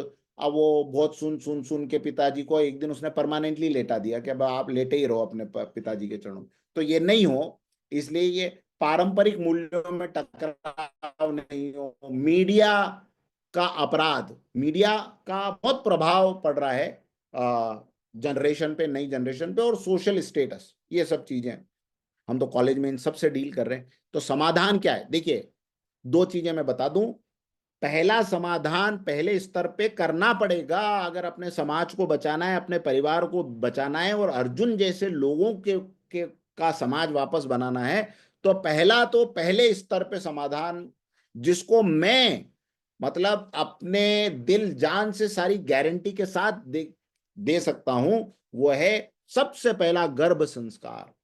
कितने लोग इस रूम में मुझे छोड़ के 24, मैं आप सब लोगों से हाथ जोड़ के विनती करता हूं, हम सबके तो अब बच्चे बच्चे हो गए हैं, लेकिन अब आपके परिवार में अगर कोई गर्भवती स्त्री है, और हमें परिवार में ये सुखद प्रसंग की न्यूज मिलती है, आप उनसे करबद्ध प्रार्थना कीजिए, हाथ जोड़ के प्रार्थना कीजिए, जिद करिए, जो करना पड़े, लेकिन उस व्यक्ति को, उस स्त्री को गर्भ संस्कार करवाने के लिए जरूर प्रेरित करें। ये इतना बड़ा साइंस हमारे ऋषियों ने विकसित किया हुआ है, और भारत इसकी वैल्यू नहीं समझ पा रहा है।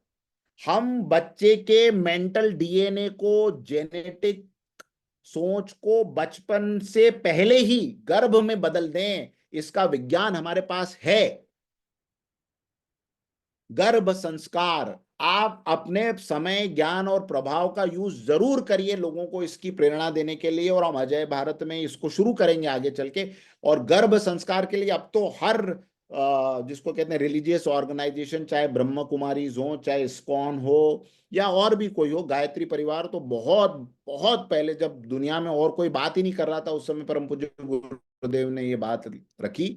तो गर्भ संस्कार तो जरूर होना चाहिए, ये हमारे ऋषि मुनियों ने आदि काल से हमें बताया है। गर्भ संस्कार, गर्भ में ही उसका डीएनए बदल दो ना आप, वो आत्मा का, सोच का पैटर्न गर्भ में बदला जा सकता है, पहला उपाय।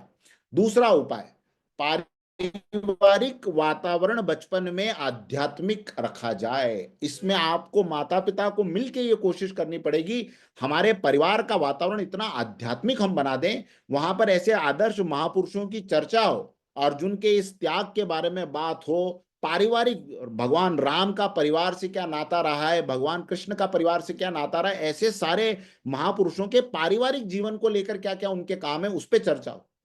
तीसरी बात, चौथी बात, परिवार में धन को लेकर सादगी। देखिए, अगर आप अपने बच्चों के सामने फाइनेंशियल ये सब बातें कर रहे हैं कि यार मैंने उसका ना आज यहाँ से अंडर द टेबल ले लिया, उससे ये दबा लिया, उससे वो कर लिया, थोड़ा सा अपन ने ये कर दिया, इससे अपने को इतना फायदा हो जाएगा, और बच्चा, आपको लग रहा है ये क्या समझता होगा इस उम्र में, आप उसके शरीर को मत देखिए, उसके अंदर जो परब्रह्म परमात्मा की चेतना विद्यमान है ना, वो सब रिकॉर्ड कर रही है, समय पे वो बीज अंकुरित होगा, अभी नहीं होगा।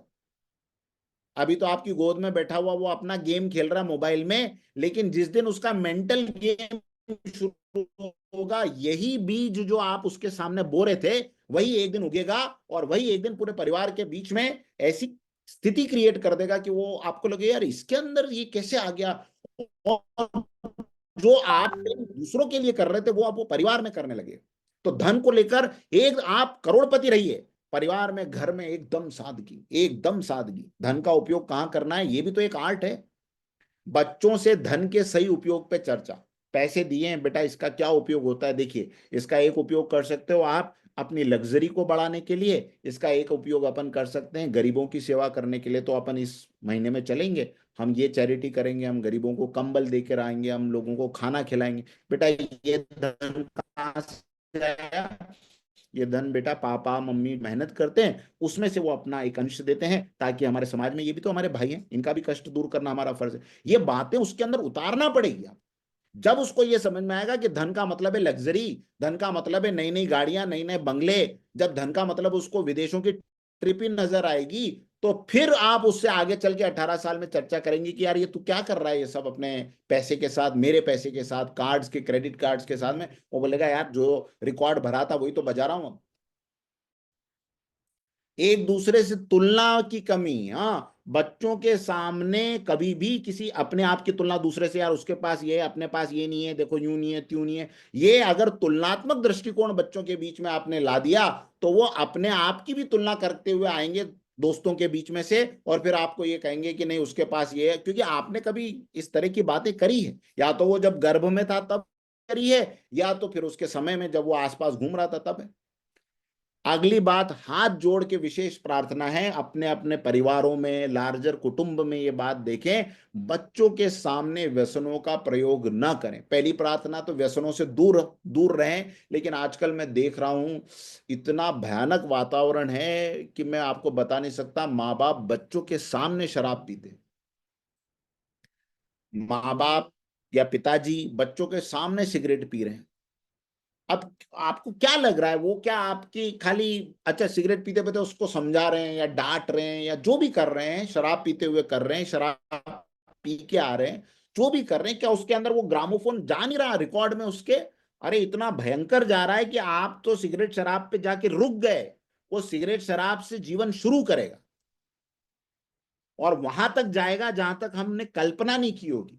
तो इसलिए ये विशेष रूप से ध्यान देना है कि कभी भी अगर नहीं वो आदत अभी परमानेंटली छोड़ पा रहे हैं, तो अकेले में कहीं जाके कोने में कहीं अपने घर परिवार, घर की सीमा से बहुत दूर इस कार्य को करिए। लेकिन घर पे तो बिल्कुल इस तरह का कार्यक्रम नहीं हो, इस बात का परिवार में दूर दूर चाचा मामाओं में भी कहीं कुछ हो रहा हो, उनको बिल्कुल इस बात के लिए निर्देशित कीजिए। कम उम्र में बच्चों को किसी आध्यात्मिक कार्यक्रम से जोड़ दीजिए, उसको ध्यान ध्यान करवाने ले जाएं, मंदिर ले जाएं, बहुत सारी कक्षाएं होती, योग की कक्षाएं होती। जितना जल्दी इन बच्चों के अंदर ये अपने आप को मेंटली बैलेंस कर पाए, उतना उसका डिटोरिएशन आगे चल के हम कंट्रोल कर पाएंगे। एक बार 18 17 18 के बाद में तो, और आज के जमाने में तो मैं ये कहूंगा 12 13, इसके बाद तो नींव मजबूत हो गई है। आप तो खाली टचअप हो सकता है, अंदर की फाउंडेशन में ज्यादा कुछ नहीं कर सकते। एक और विशेष रिक्वेस्ट, ये सब पहले स्तर पे ये जो क्राइम्स हैं इसको रोकने की तैयारी, अपने आप को और अपने घर को सोशल मीडिया और वेब सीरीज से दूर रखें। और अगर आप ये करते हैं कि आप देखते हैं या आपके परिवार में या अन्य अपने समाज में हम देख रहे हैं और हम बच्चों को कहे जाओ तुम जाओ अंदर, जाओ तुम जाओ अंदर, अभी हम हमारा देख रहे हैं, हमारा भैया कितने दिन वो सुनेगा ये बात? और उसको भी एक दिन तो ये समझ में आएगा कि ऐसा क्या देखते हैं ये जो मैं इनके सामने नहीं देख सकता या ये मेरे सामने नहीं देख सकते। और जिस दिन उसको ये समझ में आएगा, उसको लगेगा हाँ मेरे पास भी ऐसा बहुत कुछ है जो मुझे इनको नहीं दिखाना है।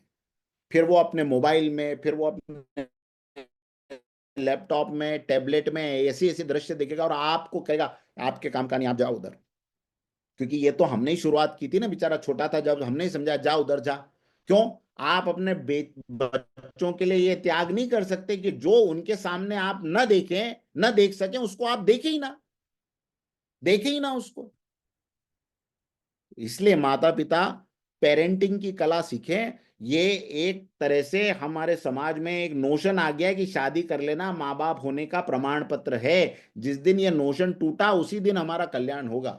शादी कर लेना माँ बाप बनने का प्रमाण पत्र नहीं है, माँ बाप बन जाना पेरेंट होने का प्रमाण पत्र भी नहीं है। पैदा कर लिया आपने एक बच्चे को, ये तो केवल आपने उसको जन्म दिया है, आप अभी माता पिता नहीं बने। माता पिता बनने के लिए भी कोई कोर्स है, कोई कला है, कोई विज्ञान है, उसको हमें सीखना पड़ेगा। तो इसके ऊपर हमें ध्यान देना है। और अगर कहीं ऐसा हो रहा है तो अर्जुन की तरह तुरंत पारिवारिक काउंसलिंग की व्यवस्था करें।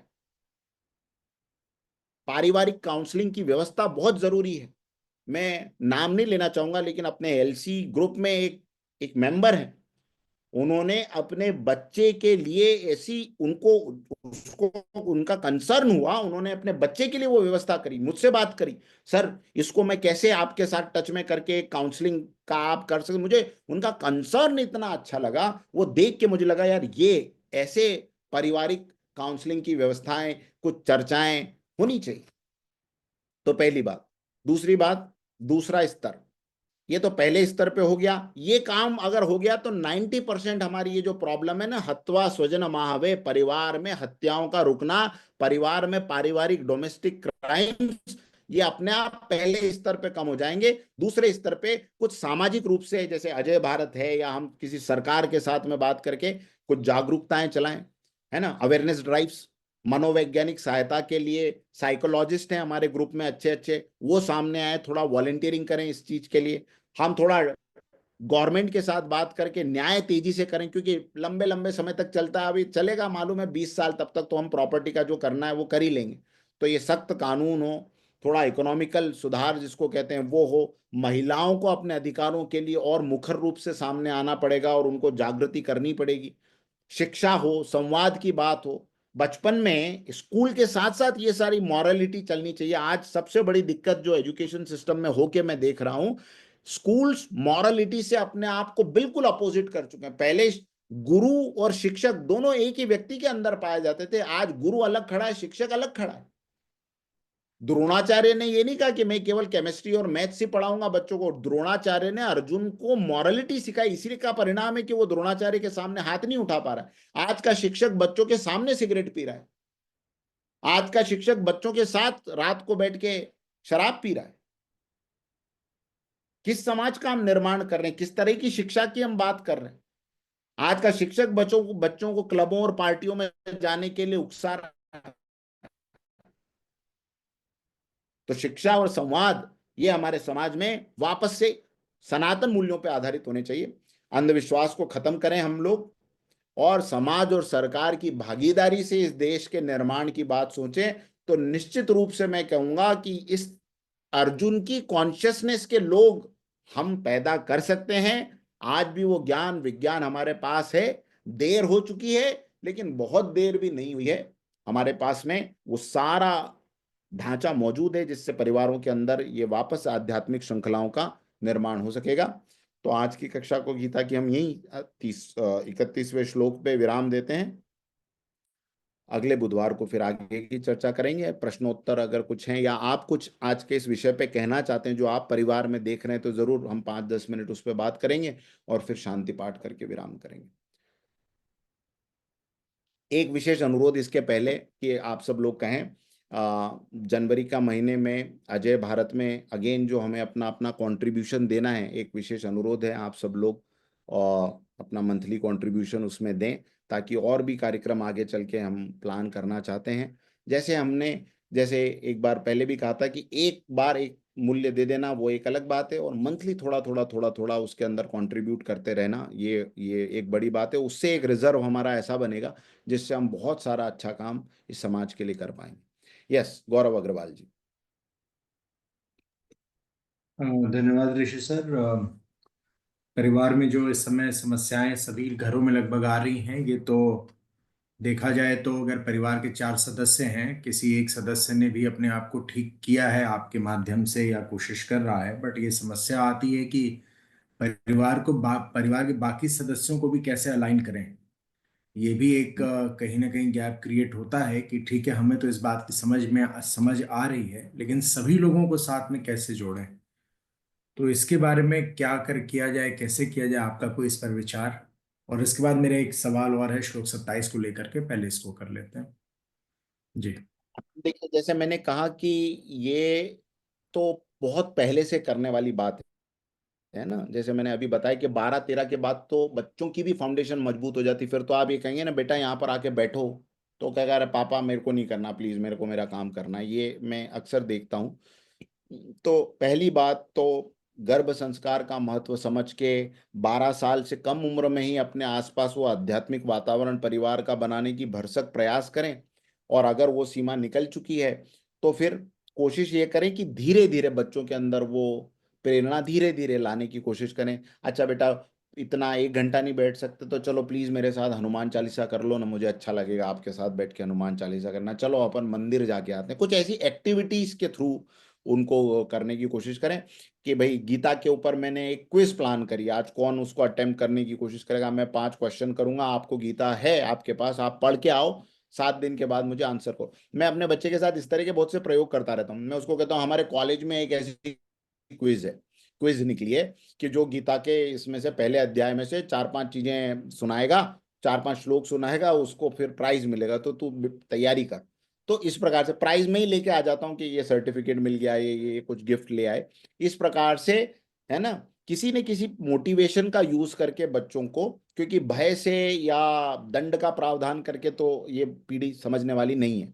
तो इस प्रकार से करके, और इसमें माता पिता अगर दोनों भागीदारी निभाएं, है ना, आगे आने वाले कुछ कुछ कई बार क्या होता है, लोग ये अपने ऊपर जब तक नहीं बीतती तब तक आंख मूंद के बैठे रहते हैं। इन जनरल मैंने एक दृष्टिकोण देखा है, अरे अपने बच्चे के साथ का वो बाद में जब पिटारा खुलता है, जब हमारे सामने तो पेरेंट्स आते हैं, तो जब हम उनके बच्चों की वो कारस्तानियां वहां बताते हैं तो पेरेंट्स, लिटरली मैं बता रहा हूँ कि दे ड्रॉप देयर जॉ, और उनकी आईज ऐसी सामने बाहर निकल के पॉप अप हो जाती है कि यार ये मेरे बच्चे की करतूत है। हम कहते हैं हाँ साहब, हमको तो विश्वास ही नहीं हो रहा, फिर सबूत वबूत देना। तो जब तक कि ये वहां तक नहीं पहुंच गए तब तक वो उनको चिंता नहीं होती। तो इसलिए बहुत पहले से हस्बैंड वाइफ ही डिसाइड करें, एक 7 दिन के न्यूज़पेपर को लेके बैठ जाएं तो इससे ज्यादा तो रीजन और कहीं नहीं मिल सकते कि हमको अब परिवार में चेंज करने की जरूरत है, समाज में, समाज को देखते हुए।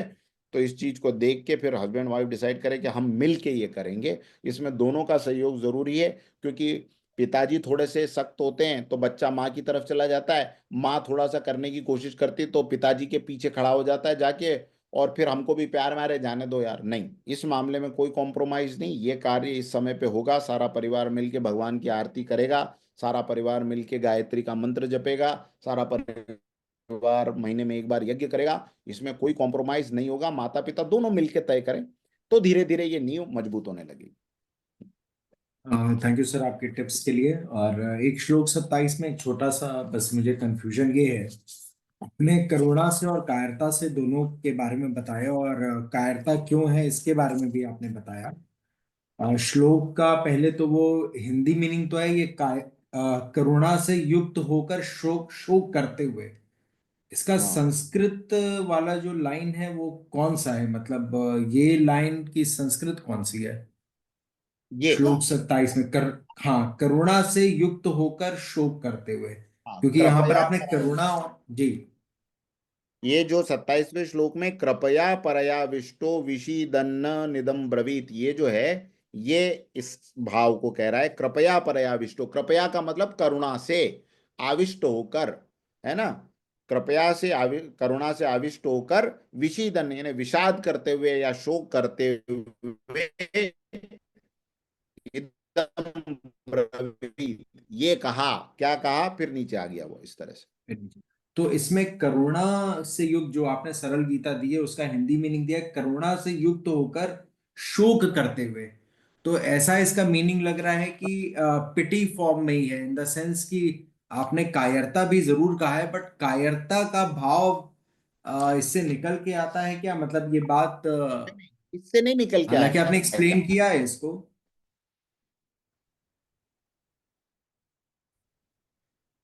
हाँ, आपकी आवाज हाँ, नहीं मैं आई वही ऋषि कह जी। रहा हूँ। हाँ हाँ, अभी आ रही है। जी। करुणा और कायरता में पहले लेवल पे कोई डिफरेंस नजर नहीं आता, इसलिए इसमें पहले इसमें करुणा शब्द का प्रयोग किया है। आगे के लक्षणों से जैसे जैसे अर्जुन रैशनल देता जाएगा उससे पता चलता जाएगा कि ये करुणा नहीं है, कायरता है ना। इसीलिए अगर आपके पास गीता अभी तो है आपके पास ना, तो आप क्या करिए, आ, अध्याय 2 में, है ना, हम्म। अध्याय 2 का श्लोक नंबर 3 देखिए, उसका अर्थ देखिए, उसमें भगवान कहते हैं हे अर्जुन, नपुंसकता को मत प्राप्त हो, क्लेब्यम मास्म गम पार्थ, नपुंसक मत बन। अब कोई करुणा से आविष्ट व्यक्ति है उसको थोड़ी बोलेंगे नपुंसक, कायर समझ व्यक्ति को बोलेंगे अरे वो क्या कर रहा है डरपोक, खड़ा हो, क्या डरने जैसी बातें कर रहा है। तो ये भगवान कृष्ण को बिल्कुल समझ में आ गया था कि ये करुणा नहीं है, ये इसकी कायरता है। और लेकिन ये दिखा ऐसे रहा है कि नहीं, मैं तो बहुत दयालु हूं, परिवार को बिल्कुल मारना नहीं चाहता, इस प्रकार। समझ गया। थैंक यू सो मच ऋषि जी। खंडेलवाल साहब।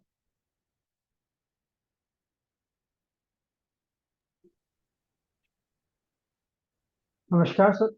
आप हाँ सभी को नमस्कार। प्रणाम। और बहुत ही बढ़िया सेशन रहा और आपने जो एक्सप्लेन किया उसको बहुत अच्छे से सुना और समझा।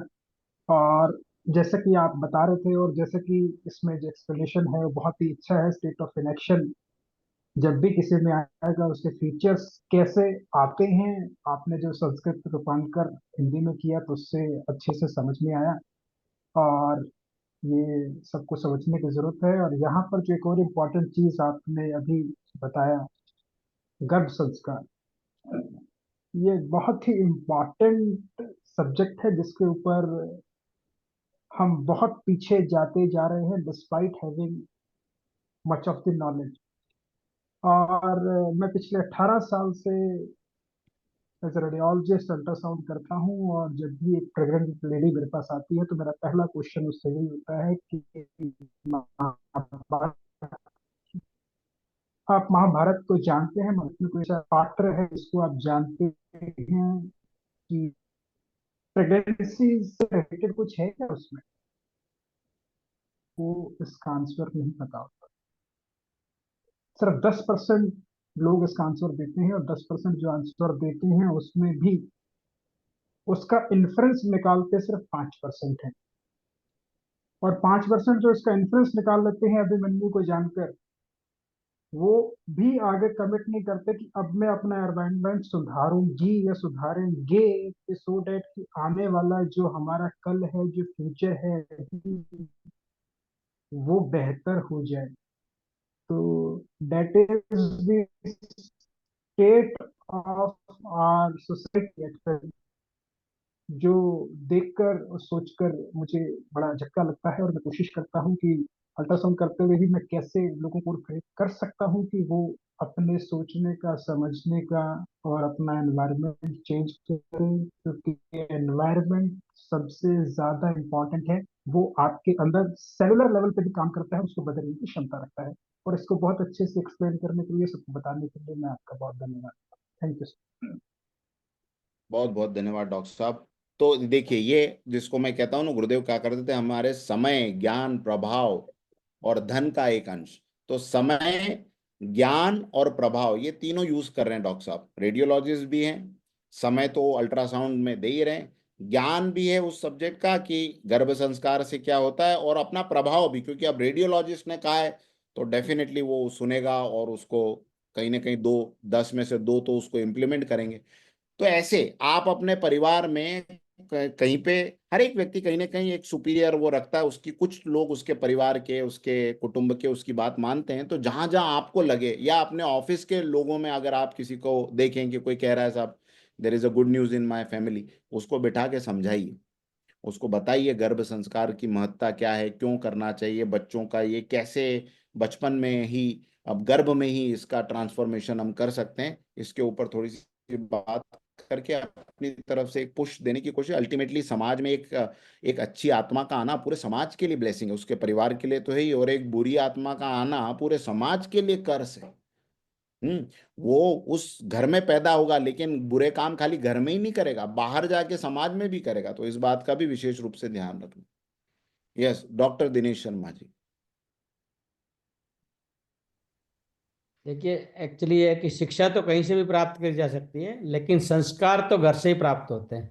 शिक्षा और संस्कार में फर्क है। शिक्षा तो आप कहीं से भी ले सकते हो, लेकिन संस्कार तो घर से प्राप्त होते हैं। जैसे जो माँ बाप करेगा वो बच्चा जरूर करेगा। अगर आप चाहते हो कि आपके बच्चे सेवा करें तो पहले माँ बाप की सेवा करनी पड़ेगी। नहीं तो ये कभी नहीं होगा किसी घर में कि आप तो नहीं सेवा कर रहे हो, अब उम्मीद अपने बच्चों से करो कि वो सेवा करेंगे। वो कभी संभव नहीं है। तो आपको पहले लीड करना पड़ेगा अपने कर्मों के थ्रू। आप क्या कर रहे हो, क्या बोल रहे हो, कैसे बिहेव करो, उससे ही बच्चा बिहेव करेगा, अदरवाइज तो कोई नहीं बिहेव करेगा। तो वो बिल्कुल बहुत जरूरी है घर से संस्कार देना बच्चे को शुरू से ही। Thank you. बहुत सुन। जी जी, बहुत बहुत धन्यवाद। यस अरविंद जी। सर मैं बोलना चाहूंगी। नमस्कार। सर किसी को भी गर्भ संस्कार कराना हो तो ऑनलाइन में क्लास गर्भ संस्कार करा सकती हूँ, किसी को भी आवश्यकता हो तो। देखिए, ये तो घर के अंदर ही हमें मिल गए। हाँ, तो बहुत अच्छी बात है। मैम के साथ में आपसे कैसे संपर्क किया जा सकता है और मैं कब अपना करवाते हैं आप? नंबर सेंड कर देती हूँ। उस हाँ, नंबर पे कोई भी मुझे व्हाट्सएप कर दे या कॉल कर ले, तो उनके रिक्वायरमेंट के हिसाब से जब उनको सूट करे।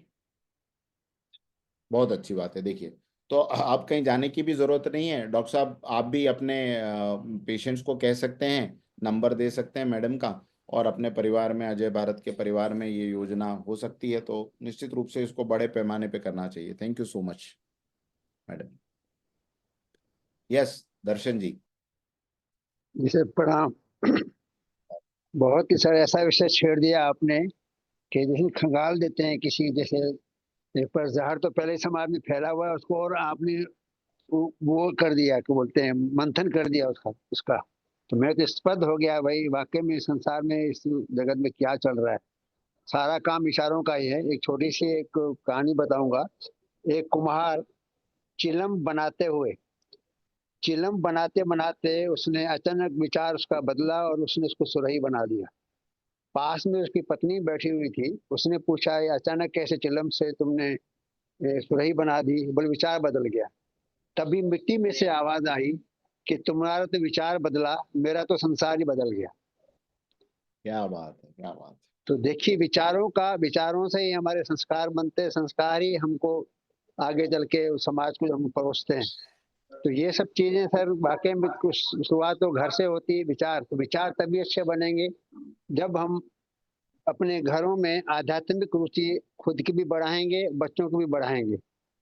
वो ही हमको इस मामले से, तो ये बहुत जरूरी है आज के दौर में कि जितना हम आध्यात्मिकता में रुचि लेंगे, जितना हम स्वाध्याय करेंगे, जितना बच्चों को सिखाएंगे, जितनी खूब, देखिए हम तो बिजनेसमैन हैं, सवेरे से निकलते हैं, रात को घर पे आते हैं, शाम को ऑफिस वाले घर लौटते हैं। मूल जो संस्कार देने वाली माता होती है, माताओं को बहुत इस मामले में सतर्क होना पड़ेगा। उन्हीं के लिए ये सब बहुत क्लासेस बहुत जरूरी है। जैसे आपने गर्भ संस्कार के लिए बताया, और आने वाली संतान को कैसे तैयार करना है, किस तरह की आप संतान चाहते हैं, तो ये सब चीजें माताओं के ऊपर बहुत डिपेंड करता है। वो जब तक स्ट्रिक्ट इस मामले में स्ट्रिक्ट नहीं होंगी ना, तब तक तो पिता तो दिन भर घूसता रहता है अपने आर्थिक स्थिति को सुदृढ़ करने के लिए। तो थोड़ा बहुत, हालांकि दोनों को मिलकर गाड़ी को आगे चलाना पड़ेगा। तो सर बहुत ही आपने आज हिला दिया पूरा, क्योंकि हम बिजनेसमैन हैं, हमको पता है हम घर में कितना समय देते हैं, तो बच्चों को क्या समझ। और दूसरी बात ये, आजकल जो नया ट्रेंड चल पड़ा है, जो का अपना किटी पार्टियां हैं, कॉकटेल पार्टियां हैं, इसमें हम फैमिली के साथ जाते हैं। सबको पता है फैमिली के साथ जाते हैं हम लोग, और वहाँ क्या दृश्य दिखाते हैं बच्चों को। तो जिस तरह से वहाँ पर स्टेज के कार्यक्रम होते हैं, तो वो तो और बड़े मतलब अलग टाइप के होते हैं, जो बहुत गलत संस्कार डालते हैं। तो सर बहुत कुछ अवेयरनेस की जरूरत है कि समाज के बड़े लोग मिलकर जब तक काम इसको नहीं पकड़ेंगे, तब तक सुधार करना बड़ा मुश्किल कहानी सर। मजे के बाद जो बड़े बड़े मंचों में भाषण देते हैं, वही उनके घरों में खुद ऐसे काम होते हैं, तो फिर हाँ, मैसेज भी वैसे ही जाता है।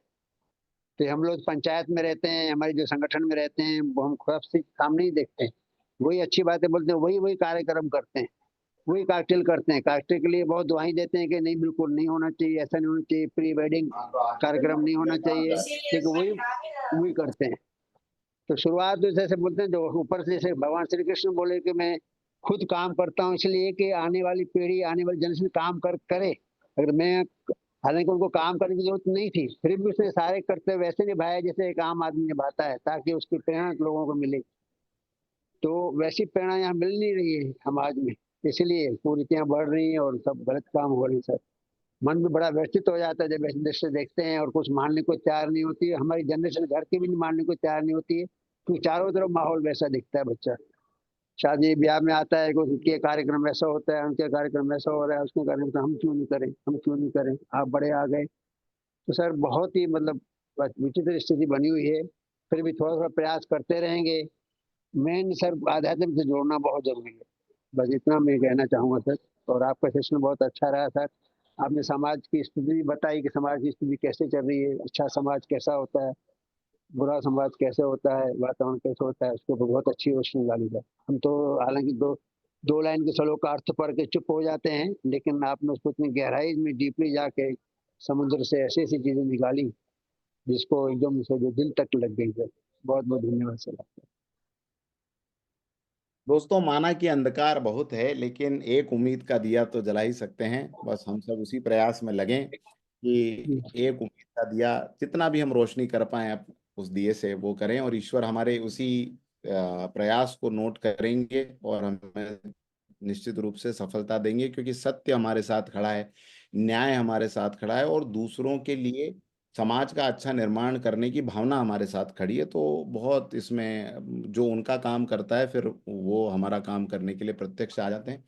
आइए इसी प्रकार गीता के ज्ञान यज्ञ को आगे बढ़ाते रहेंगे। एक बार शांति पाठ करके आज के सत्र को हम आज यहीं विराम करते हैं। कमर सीधी करके बैठें, विश्व के मंगल की कामना के साथ आज इस सत्र को विराम करें। ओम सर्वे भवन्तु सुखिनः, सर्वे सन्तु निरामया, सर्वे भद्राणि पश्यन्तु, मा कश्चित् दुःखभाग् भवेत्। असतो मा सद्गमय, तमसो मा ज्योतिर्गमय, मृत्योर्मामृतं गमय। ओम शांति शांति शांति, सर्वारिष्टस्य शांतिर्भवतु। बहुत बहुत धन्यवाद। अगले बुधवार को 8 बजे मुलाकात करें।